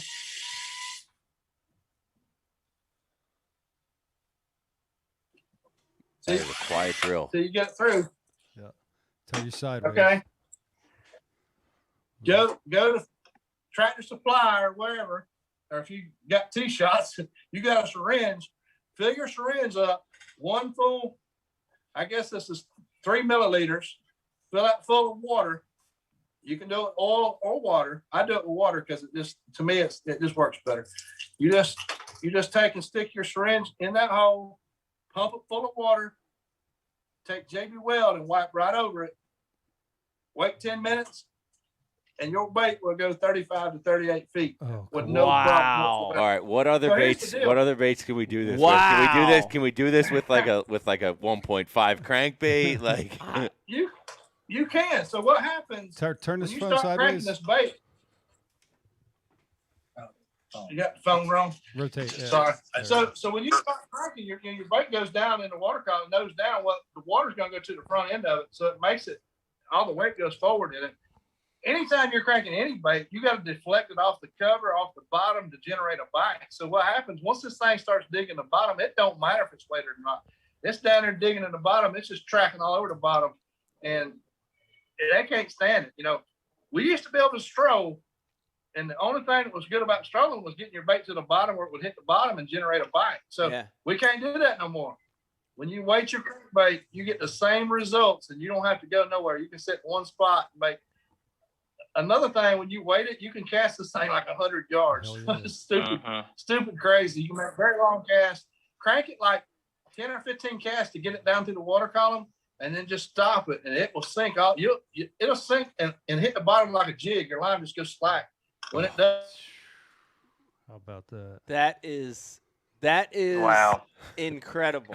That is incredible. And I remember, dude, the funny thing is, it's so cool to hear Show talking about this, because I remember watching you, and you didn't tell me yet. You didn't tell me. We were just fishing, and I was watching, and I had a DT20 tied on. That thing's pretty heavy, and I remember your casts were like 100 yards past my cast, and I'm looking back. I'm like, what in the hell? Now we know why Kevin could cast so far. Well, here's the deal, and then you were there. You go. Yeah, you were catching like 5 to my 1, so I was blown away.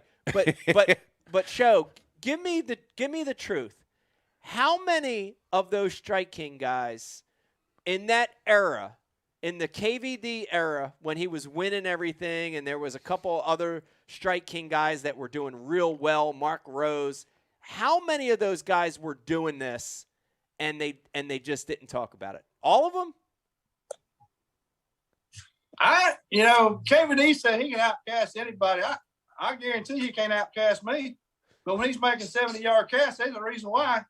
I don't know. I would bet 90% of them got him waiting. Wow. Outed him. Wow. That's awesome. Wow.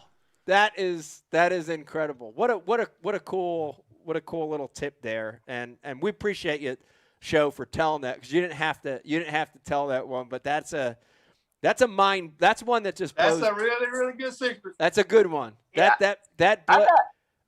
I'm blown away still. Like 2 years later, I'm still blown away about it, So that's a heck of a tip. What do you got, JK? Yeah, I've got one probably as good or better than that one for you. Oh. Ooh. But before you go there, Kerry, I got to ask a follow-up. How? Okay.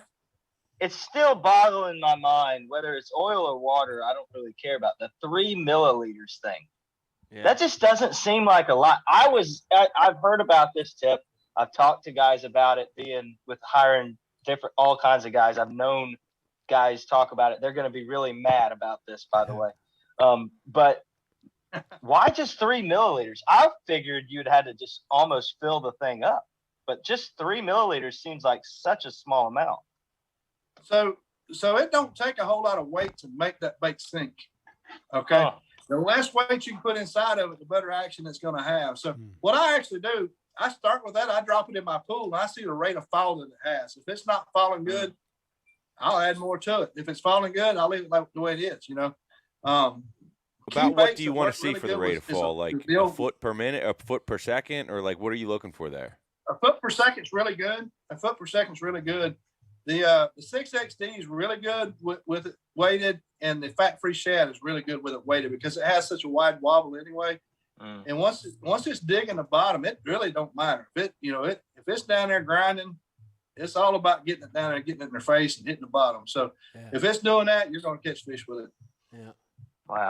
Wow, that's incredible. Well, I for one. So what's the deal with vegetable oil? Because I've heard about it. Yeah. What's the difference between oil and vegetable oil? Because that's lighter than water. You can use vegetable oil. That's lighter than water, though, right? It's just. Yeah.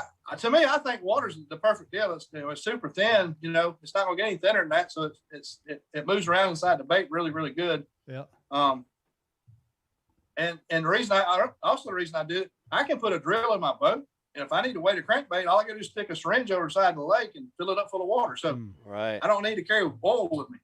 Right. You know? Extra virgin.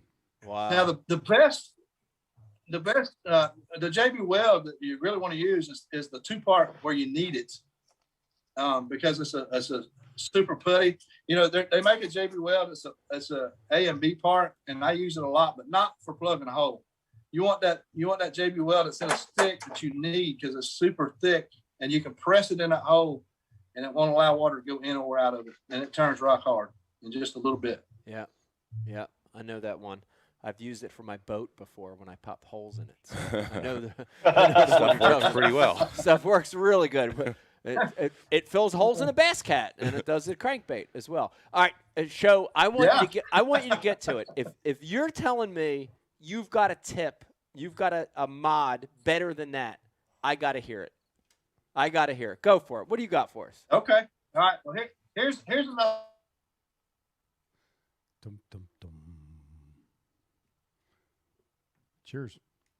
That is some next level stuff with the weighting of the crankbaits, and I'm kind of mad. All right, that we're back. You're back. Oh yeah, we got you now. I'm back. I'm sorry about this, guys. I don't know what's going on. So you know, everybody out there throws a vibrating jig. You know, super fish catching bait, but you cannot get it within a foot of any kind of cover without it being hung up. Right? I mean, They're it's the horrible. They're horrible. Show. They're horrible. A chatterbait is the worst bait you could throw in wood. It's the worst. Terrible. Terrible. You can't throw it around pads, pencil reeds, wood, docks. It don't matter. You're gonna be hung all day long. Right? Okay. Here's the old, I guess this thing's like a $17 jackhammer. Little modification. Oh. I drilled it out and put some 220 fluorocarbon in it. Oh. Okay? Look at that. 220 fluorocarbon. Turn it up and sideways. Look at that. So you drill it out. All right, there we go. Wow. Are you just gluing that right to the lead? Nah. Yeah, so what I do is I take a 16 inch drill bit, drill out 2 pilot holes, and then I'll come back. Let's see here. I come back with a 5/64 drill bit, and I drill it on in there. And once you get it started, you put your drill bit at the angle you want your 220 to sit in. Okay, and it's not very, very hard. It's actually super simple to do. So once you drill your holes, mix you up some JB Well right here. Mm-hmm. You know, the old JB Well, 220 fluorocarbon, or you can step it down to 170. However hard you want it to compress. It's not very hard to compress that. Okay. Now I can take this bait. I can throw it through all the way on the other side of pencil reeds. If I'm in Okeechobee, I can throw it through any pad field you want. I can skip it through docks with crossbars on it, throw it through laydowns. I promise you, this is more weedless than any jig anybody owns. I bet you $1,000. Wow. It'll go through where nobody else's jig will go through. I want to say something, Show. I wish you didn't hear that out. I want to tell you something right now. You've just blown. There's mines being blown right now, all over the world right now. Just smoke coming out of people's ears, and Rizzo's one of them next to me. Look at him. Look at him. Look at his face. Riz may never throw anything else again. It's here chatterbait from here on out. All right, now I just want you to reiterate for a lot of people watching. Reiterate for us the size of the fluorocarbon that you're putting in there. Okay, so on this particular one, I put 220. 220 pound tests. Yeah, so I use High Seas. I'm sponsored by High Seas, so they have leader line, fluorocarbon leader line, 220. But you can step it down if you want it to be less. You can go to 200, 170, 150, however strong you want that to compress. It's not very hard. I mean, a bass can compress that. But if you want it to be weaker or whatever, just step it down, or you can step it up. You know, go to 250, whatever you want. But I'm telling you, that is the most weedless chatterbait. It's the most weedless jig there is, period. Yeah. Well, you can throw it anywhere. You can throw it right through buckbrush, whatever. It's coming through it. That's incredible because, Justin, let me tell you, the chatterbait in the last 5 years in pro fishing, in all of fishing, has dominated. But the one negative we've heard over and over and over and over from guys is that, sparse cover, open water, and grass, it's the best. But you get around wood, you get around hard cover, it sucks. You get around emergent grass like reeds, like Terry was saying, it sucks. Dude, this is the fix. This is the fix. Now you could have the best bait in the last 5 years in all of bass fishing and make it totally weedless. That's incredible. That's incredible. I sure hope so. My gosh, man, this is like I fish a lot of pole docks in Georgia. Yeah. Fixed docks, and in the post spawn, sometimes the classic bite. And I can't believe I'm about to say this with an AOI stretch coming up, but man, dude, the cross members under those docks. Yeah. Like, if you can figure out how to get a reaction bait up under those docks, sometimes that's the ticket, rather than just dragging, a skipping jig or Cinco or whatever. If you can get a reaction bite, that's magic. But like, we've never been able to do that. You can hardly do it with a spinnerbait. But you got my mind blown right now. Somebody's about to be working hard. I can actually skip this bait. I can skip this bait over 5 cross members and never get home. Oh my gosh, dude, that's incredible. So how long have you been doing? How long have you been like throwing this chatterbait with the weed guard? I play Durham a lot, better than a lot of guys. I've had that out for a long time, just nobody knew about it. So, I've probably been using it 5 or 6 years. Yeah. Wow. Yeah. I remember you giving me one a few years back, Show. I remember you gave me one a few years back, and I kind of sat on it and you forgot. I was sitting on it to not give it away. You glue-zacked it. And then I sort of forgot. And then I sort of forgot. But laid an egg. But here's the great thing too about that fluorocarbon. Here's the great thing about that fluorocarbon. Dude, fluorocarbon's invisible. Yep. Right? So even though it's 220 or 200 or 170 or whatever it is, they don't see it, right? They don't see it. They don't even know that guard's there. So it doesn't affect the bite at all. Show, talk to us about the spacing between the two pieces of flora.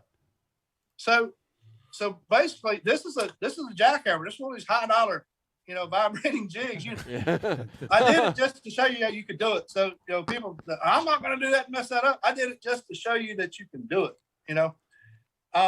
Basically, you've got your line tie that the blade hooks to, or what the keeper your blade hooks to. Basically, I just go with a 1/16 a pilot drill, a very small one, and just go on both sides of it and drill a pilot hole, and then follow it back up with a 5/64, and that fits that 220 perfect for me. Wow. But you can see, it's just like. Look at that, Bri. It's not hard to do. That's beautiful. Wow. That's unbelievable. That right there is worth its weight in gold. For real. That tip is worth its weight in gold. For real. This podcast might never hit the podcast app. Where it might not go out until next year. But between the crankbait and that, we might just sit on this for a while. If you're watching tonight, I hope you're enjoying yourself. You're watching Big Show, Terry Scroggins, giving some amazing, mind-blowing tips tonight. If you've got a question or a comment, please hit us up. I know we got some stacked up right now. Riz, I want to start with you on the board. What do we got for Show coming through? Yeah, so we got Epic Eric on the board, and he wants to know, he said, Terry, we need to hear about the gator tail and how you came to acquire it, and most importantly, why you love it. Yeah. Going back. That's a good question. There's the mold. Ah! Gator tail. Gator tail. Look at that. I got a lot of fond memories with that one. I do, too. I got a lot of memories. Yeah, I actually just got very fortunate, and guy was selling the company, and I was able to buy the stuff. So I've got it in a 4, a 5, and a 7-inch. It's one of those worms. It's been around forever. It was created back in the late 70s, I believe, or early 80s. Millions of dollars of money has been won on it. Larry Nixon used to throw it all the time, no matter where he went. You've seen Rick Clunn win St. John's River on it, I guess 3 years ago. The tail generates a lot of water. It's got a great swimming action to it. It's great when you're flipping bushes, fishing pads, and just basically swimming the worm. So that's a bait that I don't sell. I've got it. It's just I've just got it in my inventory, but it's a super good worm. That's cool, man. And everybody's always wanting to bring it out, but maybe one day I will. Wow. That's crazy. really cool. Very, very crazy. Riz, what else you got coming through? Yeah, and we got the Mac Attack on the message board. Wants to know, Terry, have you ever created a bait and realized that it's way more effective on other species of fish than it is a bass? Oh, that's a good one. Well, no, I haven't. My whole livelihood is based on bass fishing, and in Florida, I do a lot of saltwater fishing and things like that. But if it's not making money, I'm all about making money. So it's all targeted on bass fishing. And I got one more here that's pretty interesting from L8 Herring, and he wants to know, how could you go about pouring a bait with different densities, like making a Senko style bait perhaps firmer on the edges or in the middle? Okay, so Josh Clark at Angling AI sells a Senko mold that's a core shot Senko mold, so you can actually shoot a core inside of the bait and make it hard, make the outside soft, if that's what you're looking for. That would probably be my answer to doing that. Or so you can actually weight the inside or make the plastic harder inside and make it soft outside. Or can you do it the opposite way? You can do it however way you want it. Like a Don't Twinkie? mind. And just like a Twinkie. Yeah, there you go. Man, this stuff is absolutely like blowing my mind. I thought the crankbait tip was like, crazy, and I can't believe we just put it out there. And I'm thinking about how many crankbaits I'm going to ruin trying to do this, and then we follow that up with the jackhammer tip, and now I'm just I'm in a whole nother world. You want me? I tell you what. You want me to give you one more tip? Okay. Yes. Yes. Terry. I'll give you one more. All right. Now I don't know if it's going to be as good as the jackhammer tip, but it's a pretty good one. So I know you've thrown like tail spinners on Senkos and things like that, right? Oh yeah. I mean, that's the thing that generates a lot of bites, and it just works very effective. But so here's the deal. If you go and get you just a regular old beetle spin, all right? Yeah. Pretty simple. 89 cents at Walmart, okay? Super generic, right? We'll take it out the pipe. So this is, just to clarify, this is an old school beetle spin. This is Walmart $1.99 beetle spin. No, this is 89 cents. 89 cents. 89 cents. Wow. Mike's going to charge $1.99. I'll charge $1.99, but just mark it up. Yeah. All right, so we got the arm and the blade out of the package, right? Yep. I'm gonna cut. I cut the swivel and the blade off the arm. Okay, just got rid of it. Now I got the harness left. Okay, here's the harness. Yeah. I'm gonna go in here right above where the harness connects. I'm gonna clip it off right there. Okay. Okay. See that? Yeah. Yeah. Oh. Y'all with me so far? Hold on. You. Yeah. Okay. Now I got the harness and I got the blade. If I can see here, I just got my eyes done. I should be able to see, no problem. We're gonna stick the blade on the harness. Okay. Yeah. Yeah. Got it. Now then, owner makes that screw lock where you can screw it into a Senko or any big style fat worm, right? Yep. But let's say you want to do it on a trick worm or something small. I'm gonna get this thing started and I'll show you. So we started this harness in the back of the trick worm. So we're gonna slide it up on there. And right before you get to the end of it, we're gonna poke that wire out, okay? And then we're gonna attach that wire to the wire. And we're gonna stick that wire back in there. Oh, come on. Now just imagine the vibration that thing will have on a trick worm versus a Senko. Change the game. Now, let's take it one step further. Anytime you want more vibration on your blade, you flatten the back half of it out. Make that thing. Uh-oh, I done pulled it out of the worm. So actually, I got another one right here somewhere. So you flatten the blade. I done messed that one up. Here we go. So we're gonna flatten the blade out just a little bit, and that will make it thump even harder. Really? So you can imagine, there's no way in the world you can put a screw lock tail spinner in a trick worm. But look here, it's no problem at all. Whoa! How about that, dude? Oh my God. That is the best 89-cent tip I have ever seen. Wow. That is the hack of the century right there, Yeah, folks. so when you get Wow! Holy shit! Can I say shit on? No. Holy smokes! Wow. You get in those high pressure lakes, they get used to seeing things. They haven't ever seen anything like that. And I promise you, that worm there will shake like crazy. Wow. Wow. So yeah, that generates some bites. You're blowing me away here because I've done the Senko, I've done the soft stick bait Senko one for a few years, but this never even crossed my mind. How are you rigging this hook wise, Show, when you're fishing it? Are you Texas rigging it? Are you wacky rigging it? What are you doing? I'll Texas rig this. I'm gonna put an 1/8 ounce or a 3/16 ounce sinker on it. Tungsten weight. I like a straight shank hook. I'm gonna put a 3 or 4 aught hook in it, and it works really, really good where I live. Swimming it around, lay down, swimming it through pads, over the grass, over the hydrilla. It just generates a whole lot of bites because they've never seen it before. It's just something they've never seen, and it looks like it's alive coming through the water. Wow! You can imagine how that thing vibrates. Yeah, that is incredible. Yeah, that is incredible. I got more. Yeah, Hey, that's not better than chatterbait, though, is it? So do you? I don't know. Terry, that's pretty freaking. That's good pretty right darn there. good. Terry, do you modify your the blade on your chatterbait at all, as far as bending it or folding it or? So I actually, to tell you the truth, I actually make my own chatterbaits. I figured you a did. lot of them. And I got a buddy of mine. He's Kevin Harvick's car chief. So Stuart Hoss Racing, he's got access to CNC machines. So he cuts me some titanium blades, stainless blades a little longer, a little shorter, lighter, heavier. I've got about every kind of blade you can imagine.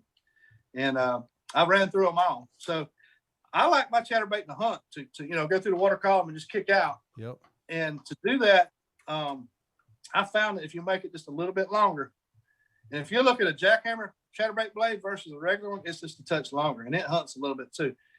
So if you'll make it a little bit longer, I like 15 thousandths is what I like. But it's pretty steady. What's 15 thousandths? That's the thickness of the blade. Thickness of the blade. Okay. Yeah. But the deal is I think it's the length of the blade, and also on mine, and it's hard to beat a jackhammer. I mean, jackhammer's like one of the best vibrating jigs on the market. But see, they got a snap on their blade. What I like to do is replace that with a split ring, and what that does, it gets your pull point closer to the blade. It'll actually make that bait hunt a little bit better for you. Yeah. So that's another modification I'll do on it. Seen that. Man, that first segment was a little tough, but we're flushing it out here. Wow. We're bringing it. You're right. Wow. I'm just kind of glad that people probably dropped out. Yeah. Thank you for everybody that stayed in because you just got paid in the last segment. That was freaking incredible. I'll tell you, those beetle spins that might be out of stock at my local Walmart here tomorrow morning. Yeah, seriously. I'm going to take a quick run over there and buy every single one of them pretty quick. That's wild. Yeah, even flattening that blade out. What a cool little modification that was, too. Terry, do you ever drill a jerkbait and weight a jerkbait? I really don't. I mean, you could, but the jerkbaits I throw, most of them are Japanese style jerkbaits, and you can just change the hooks on them and weight them different where they'll sink or act different. So I just weight them by changing hooks on them pretty much. That's awesome. Man. How many bait companies are like calling you every day, like trying to give you a job and trying to buy your ideas? Like they want you on the payroll. They want you on the payroll immediately. Before you close out, Mike? Yeah, I got a few Okay. too. Let me remind everybody, this is your last chance. If you've got a question or a comment for show, I know you're in shock like I am right now with these last couple tips, but if you've got a question or comment, hit us up. Riz will send them through, and Brian's checking YouTube. I've got one real quick from Facebook show, and it's Bob Little wants to know, what's the best tip you can give on finding and fishing shell beds? Ooh. You know, for me, it's all about side imaging. And Humminbird used to have the best side imaging there. Now all the electronic companies have good side imaging, so it don't matter what you run. Yeah. And it's just spending time on the water. And you think about idling 5 miles an hour. You know, you can side image at 5 miles an hour. So if you say you got it for 8 hours, you've covered 40 miles. Well, you're going to find you some shell bars in 40 miles. And to know what you're looking at, it basically looks like honeycomb on the bottom, like holes in the bottom is what you're looking for. And what happens, those fish sit in those holes, especially in current situations, and then they'll come up out of the hole to ambush their prey, you know, when they come by. So yeah, that's the key. And when you see a shell bar, even if you don't see fish on it at that particular time, revisit it, because they all will have fish on them sooner or later. They use all those throughout the year. They might not be on them the whole year, but they'll be on them sometime during the year.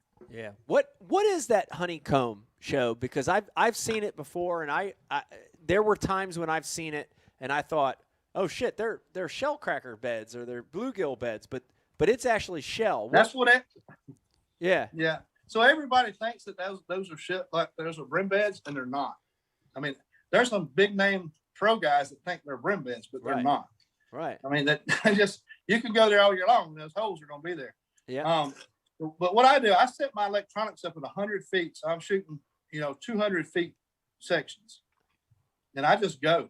And the key to finding them is get up shallow and shoot your side imaging down deep. So you don't want to shoot from deep to shallow. You want to shoot from shallow to deep. You're going to see a whole lot better. And just cover water from shallow to deep, and you'll find it. It's wow. And you got to play around with palette colors. I like the the amber, which I'm running Garmin now. They got orange crawfish or the blue palette. I like that the best. But you got to play around with your palette colors, because everybody's eye sees it different. But 100 feet is to me is magical, especially for finding that stuff. Yeah. And it's just basically covering water, Yeah. Yeah. And this question's from me, Show. The last two were. Is there ever like when you find that shell bar and you're out there, you're doing your work and you find them, where's the sweet spot on that shell bar? Does it change, or is there always one place on that shell bar that's the sweet spot? How do you determine that?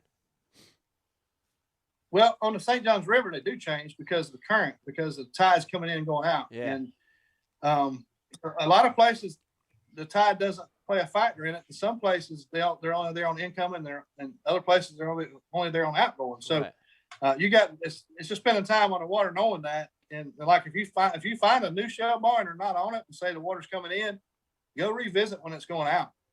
And and a lot of times they'll be there on the outgoing, won't be there on the incoming. But they pretty much, I don't really pay attention to where they're at on a particular spot on the shell bar, because on side imaging I can go by and I can tell you if there's 15 or if there's 53 or if there's 7 on it. It don't matter. I can see how many sitting there, and I know where they're at when I go by. So I don't really pay attention to where if they're on a particular spot on it. Gotcha. Because it's so quick to cover it and look at it. It just don't it don't bother me. Gotcha. Riz, let's catch up on the IMs. What do we got coming through for show? Yeah, so I'm going to use this one for another $25 Gills Gear gift card. And Jay Dyer wants to know, can you flatten the blades on a spinnerbait to get the same intense thumping action that you do with the beetle spin blade? Absolutely. So Kenyon Hill's actually the guy that showed me that trick. And he's from Oklahoma. He fishes a lot of muddy water. And he's like, hey, you want that spinnerbait to thump a lot harder, you flatten that blade. So I started flattening them. I actually started flattening my blades on underspins with a willow leaf. I'd flatten the back portion of the willow leaf out and put a little little turn on the very end of it, and it will make that willow leaf spin 3 times harder like that than it will out of the box. So I'm a big fan of flattening some blade. Just like shoestring. Yeah. You remember that? The Tornado. Yeah. The Tornado spinnerbait had Remember a little upturned blade like that. Yeah. Wow. It all comes full circle here. Riz, what else we got? And Big Show, Jay Towns on the board wants to know, in your opinion, what is the best depth that you can look for shell bars in? Oh, that's a good one. Well, I mean, it all depends where you're at throughout the country. But where I live at, 5 to 12 feet's the target zone that I'm going to look at. If you go to a Kentucky Lake or Gunnersville, it's going to be a little deeper.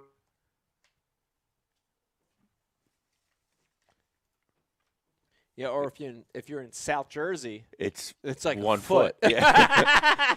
Because everything's a foot. Yeah, I'm back now. Oh, you're back, Show. Go ahead. Yeah, so in the South, like you're saying, 2 or 3 foot's a big difference. So, a lot of times I'll have my boat will be sitting in 7, 8 feet of water. I'm throwing in, 3 foot of water. So, yeah. But regardless of how shallow or how deep it is, always shoot from the shallow going deep. It just works better that way. Yeah. Great tip.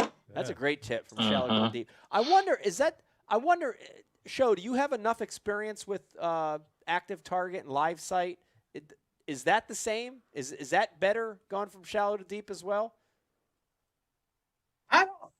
It's not like the side imaging. It's a lot. I think it's a lot more modernized, and it's just live no matter what. I think I'm seeing pretty good regardless of what it is. Gotcha. But the way the side imaging set up, the technology of it, it just shoots better going deep. Shallow to deep. Man, what a great tip right there. Any last questions, Brian the Carpenter? Riz, what do you got? Any last things for Show coming through? What do you got? Sam Leary on YouTube wants to know, do you weight your plastics? Sand, glass, salt? So if I'm building Senko style baits and I want them to be heavy, want them to shimmy real hard, I put sand in them as well, as salt. And I really believe, I probably shouldn't say this, but I think that like the Senko, I think the Yamamoto Senko, I think has sand in it instead of, everybody thinks it's heavy salt, but I think it's got some sand mixed in with it. So I put some fine sand in mine. I got you. Ooh. Got to corner Yamamoto about that. We'll put Gary up to the lie detector test. He's been telling everybody it's popcorn salt for all these years. Dude, can you imagine? This is probably not for Bash U. This is probably an Ike Live segment. But I want everybody watching and listening right now, Show, you and Justin, everyone, I want you to close your eyes right now and visualize this. That's already there. Can you imagine having Gary Yamamoto hooked up to a lie detector with test, his dog on his lap, holding his little dog, petting his little dog, and it would be something like this. Gary, is it true you have sand in the Senkos? And he'd be rocking. He'd be rocking back and forth, petting his dog. He'd be like, no. All of a sudden, dude, that freaking lie detector test would look like the fucking Grand Canyon would have erupted. Oh, God. Can we make that happen, please? We'll try. All right. I'll try. We'll try. Dude, what an incredible show. Show, I can't thank you enough for joining us.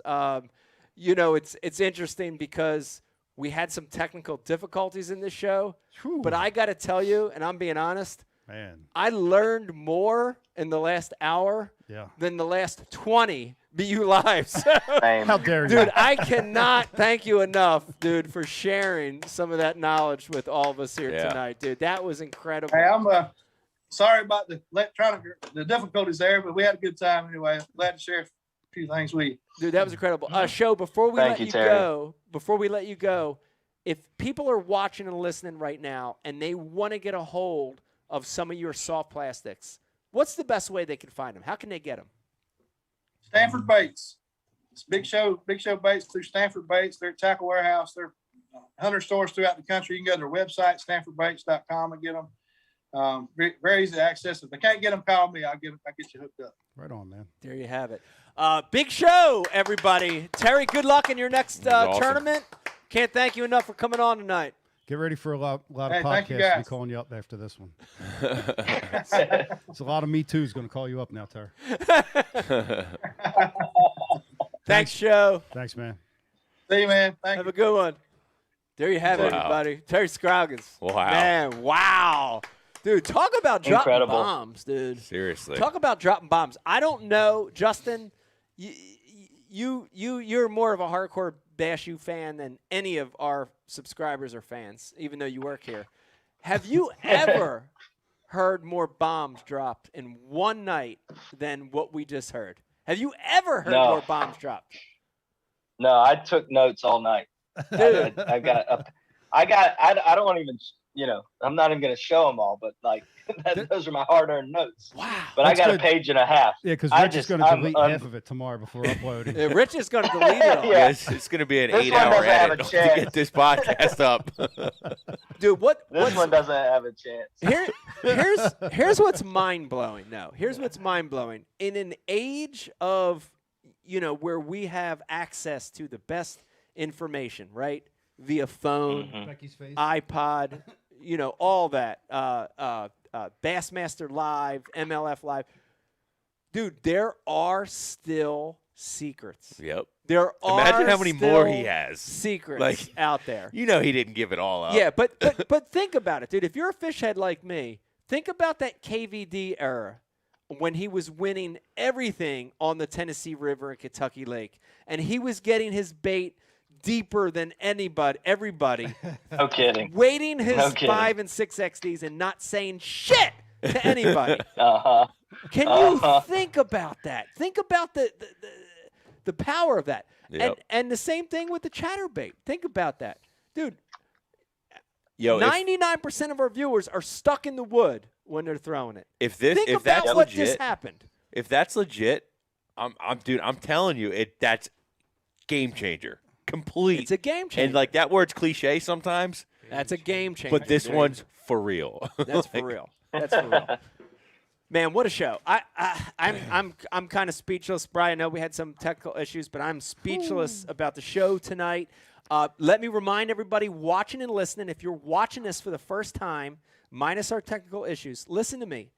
This is just a taste. This is a little tidbit, a little teat of what you will get as a BU subscriber. Riz, this is just a portion of what they're going to get. Talk again about how they can subscribe and how many videos they have access to. What is this? Yep, guys, so just head over to bashu.tv right now. Get signed up, 50 days for free or $50 off your annual subscription. You get unlimited access to our entire catalog of videos. We're putting new videos up 3-4 times a week. What you see on Facebook and YouTube, that's just the very beginning. You got to get signed up. If you truly want to take your game to the next level and you're serious about becoming a better bass angler, there is no better outlet than the Bass University for you to improve your skills. So head over there now, get signed up, and plus, you're a Bass U TV subscriber, you're going to have a chance to win this awesome Hydra Wave, which we're gonna throw a trivia question out there for in just a few minutes. Yes.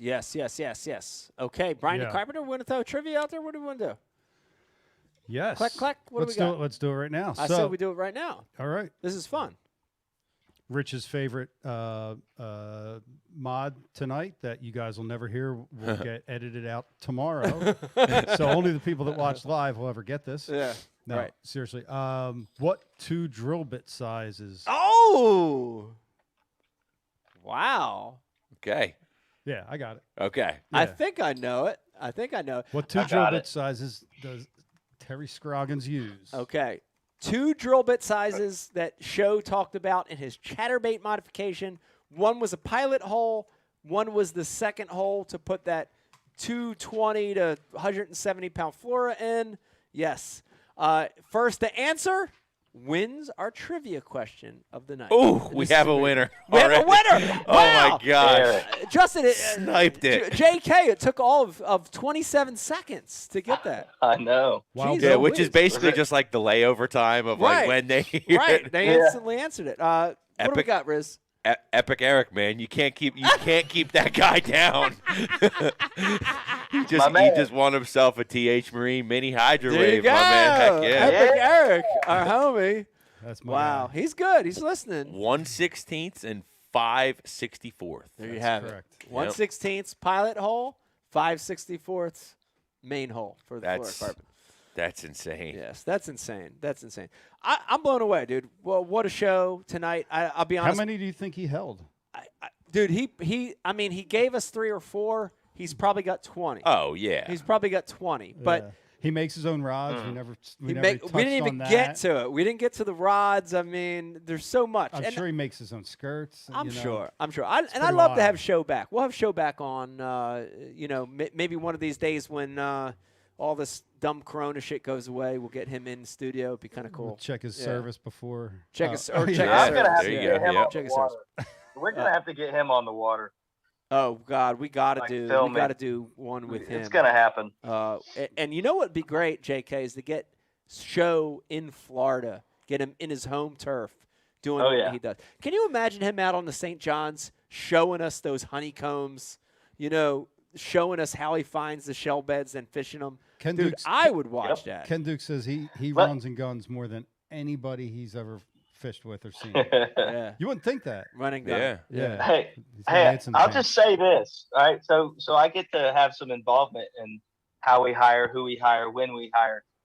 I've got a regional that I've qualified for. It's the St. John's in October. So we might just be There going you on go. the water with Terry in September and releasing that stuff in November. There you go. It's a double-double. It's- It's a win-win. It's a win-win right there. Best job in the country right there. That's right. That's right. It's a win-win. Let me remind everybody, you're watching BU Live tonight, and, man, we want you to subscribe. We want you as a subscriber. If you want to become a better bass angler, please subscribe to BU. We got some great deals, the 50-50 going on right now. Over 800. JK, what's the exact number? This is getting insane because it's hard for me to wrap my hands around how big our library content is right now.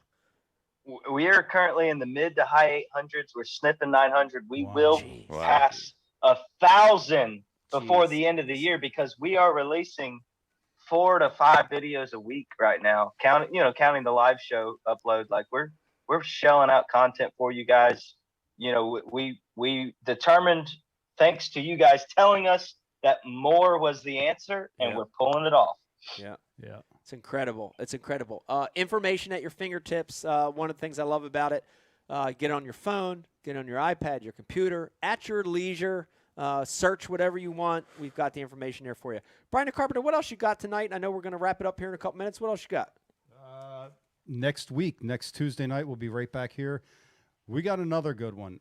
I would say probably as good as tonight's. And I suspect we won't have any technical difficulties. We've got Miles Berghoff coming on. Oh, Miles. He always brings it. And he's Miles, good. yeah, Miles, he brings it. He comes prepared. And he has, I can't think of the guy's name at the moment, his homie from Bass Boat Electronics. And they're coming on to talk everything, soup to nuts across the board, Garmin, Lowrance, Humminbird, all 3 brands, what everybody brings, what the best from each brand, how to use it to your best.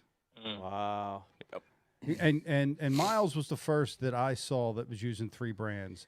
And that was 2-3 years ago, JK. All 3. Yeah. Yep.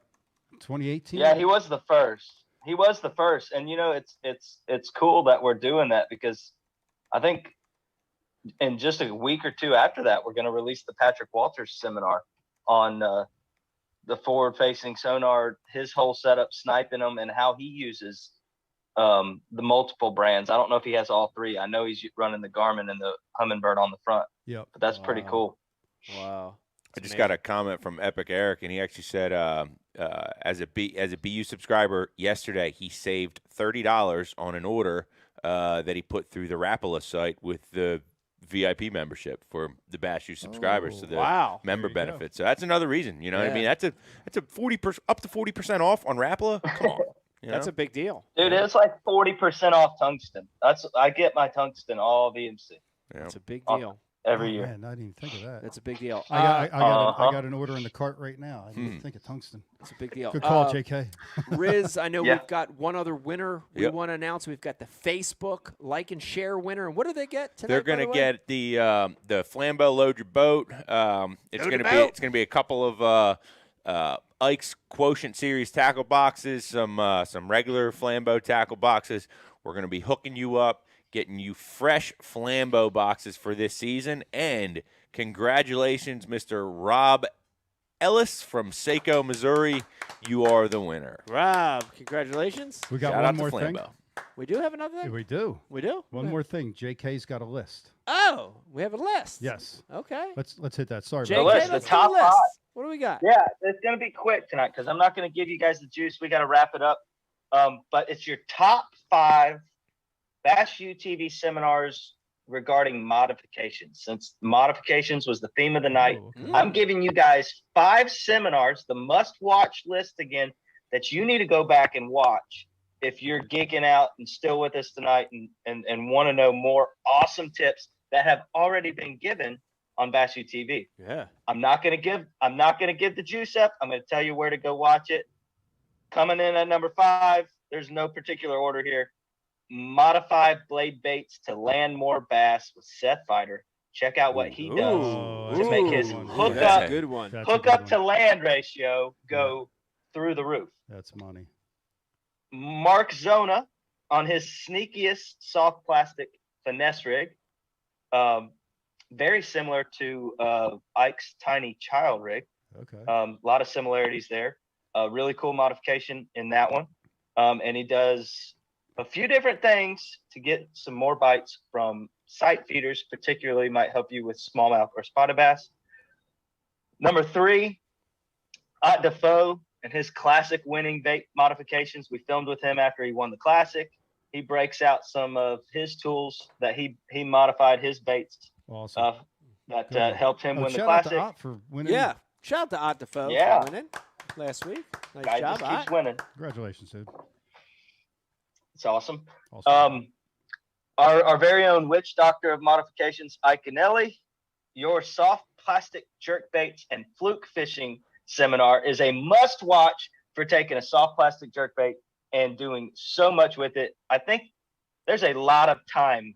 I looked at the timestamp and I ran through it real quick. There's a lot of good stuff there for different ways, different depth columns, a lot of mods there. Yes. Awesome. Yes. Action packed. So go hit that. And then for those of you guys who are still dealing with water temperatures below 50, which is probably half the country, the cold water cranking secrets class by Swindle. He does a couple of modifications to his crankbaits for cold water, make it more lifelike. I think Riz has even brought some up about a month or 2 ago when we were talking about it. But that's another must watch for you as far as modifications. So guys, hit those 5 seminars.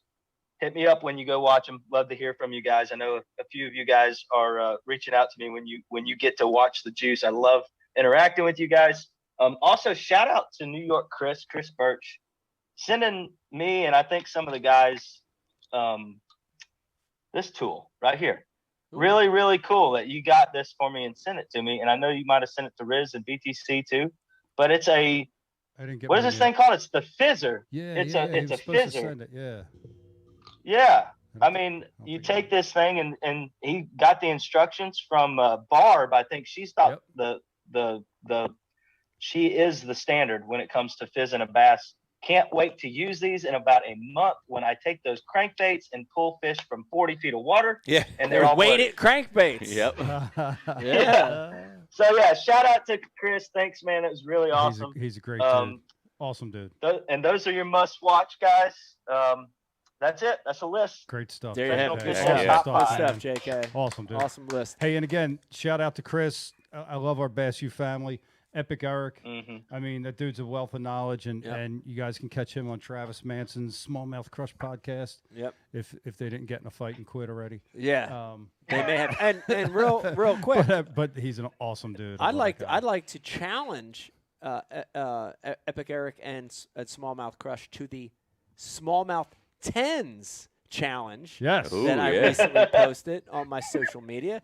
They're both smallmouth guys. I want to challenge you guys to that smallmouth challenge right there. Yeah. Come on, let's who's got the electrocute. footage of me and Andy and who had all that footage? I did it. I did it first. Yeah, you Andy did it. Yeah.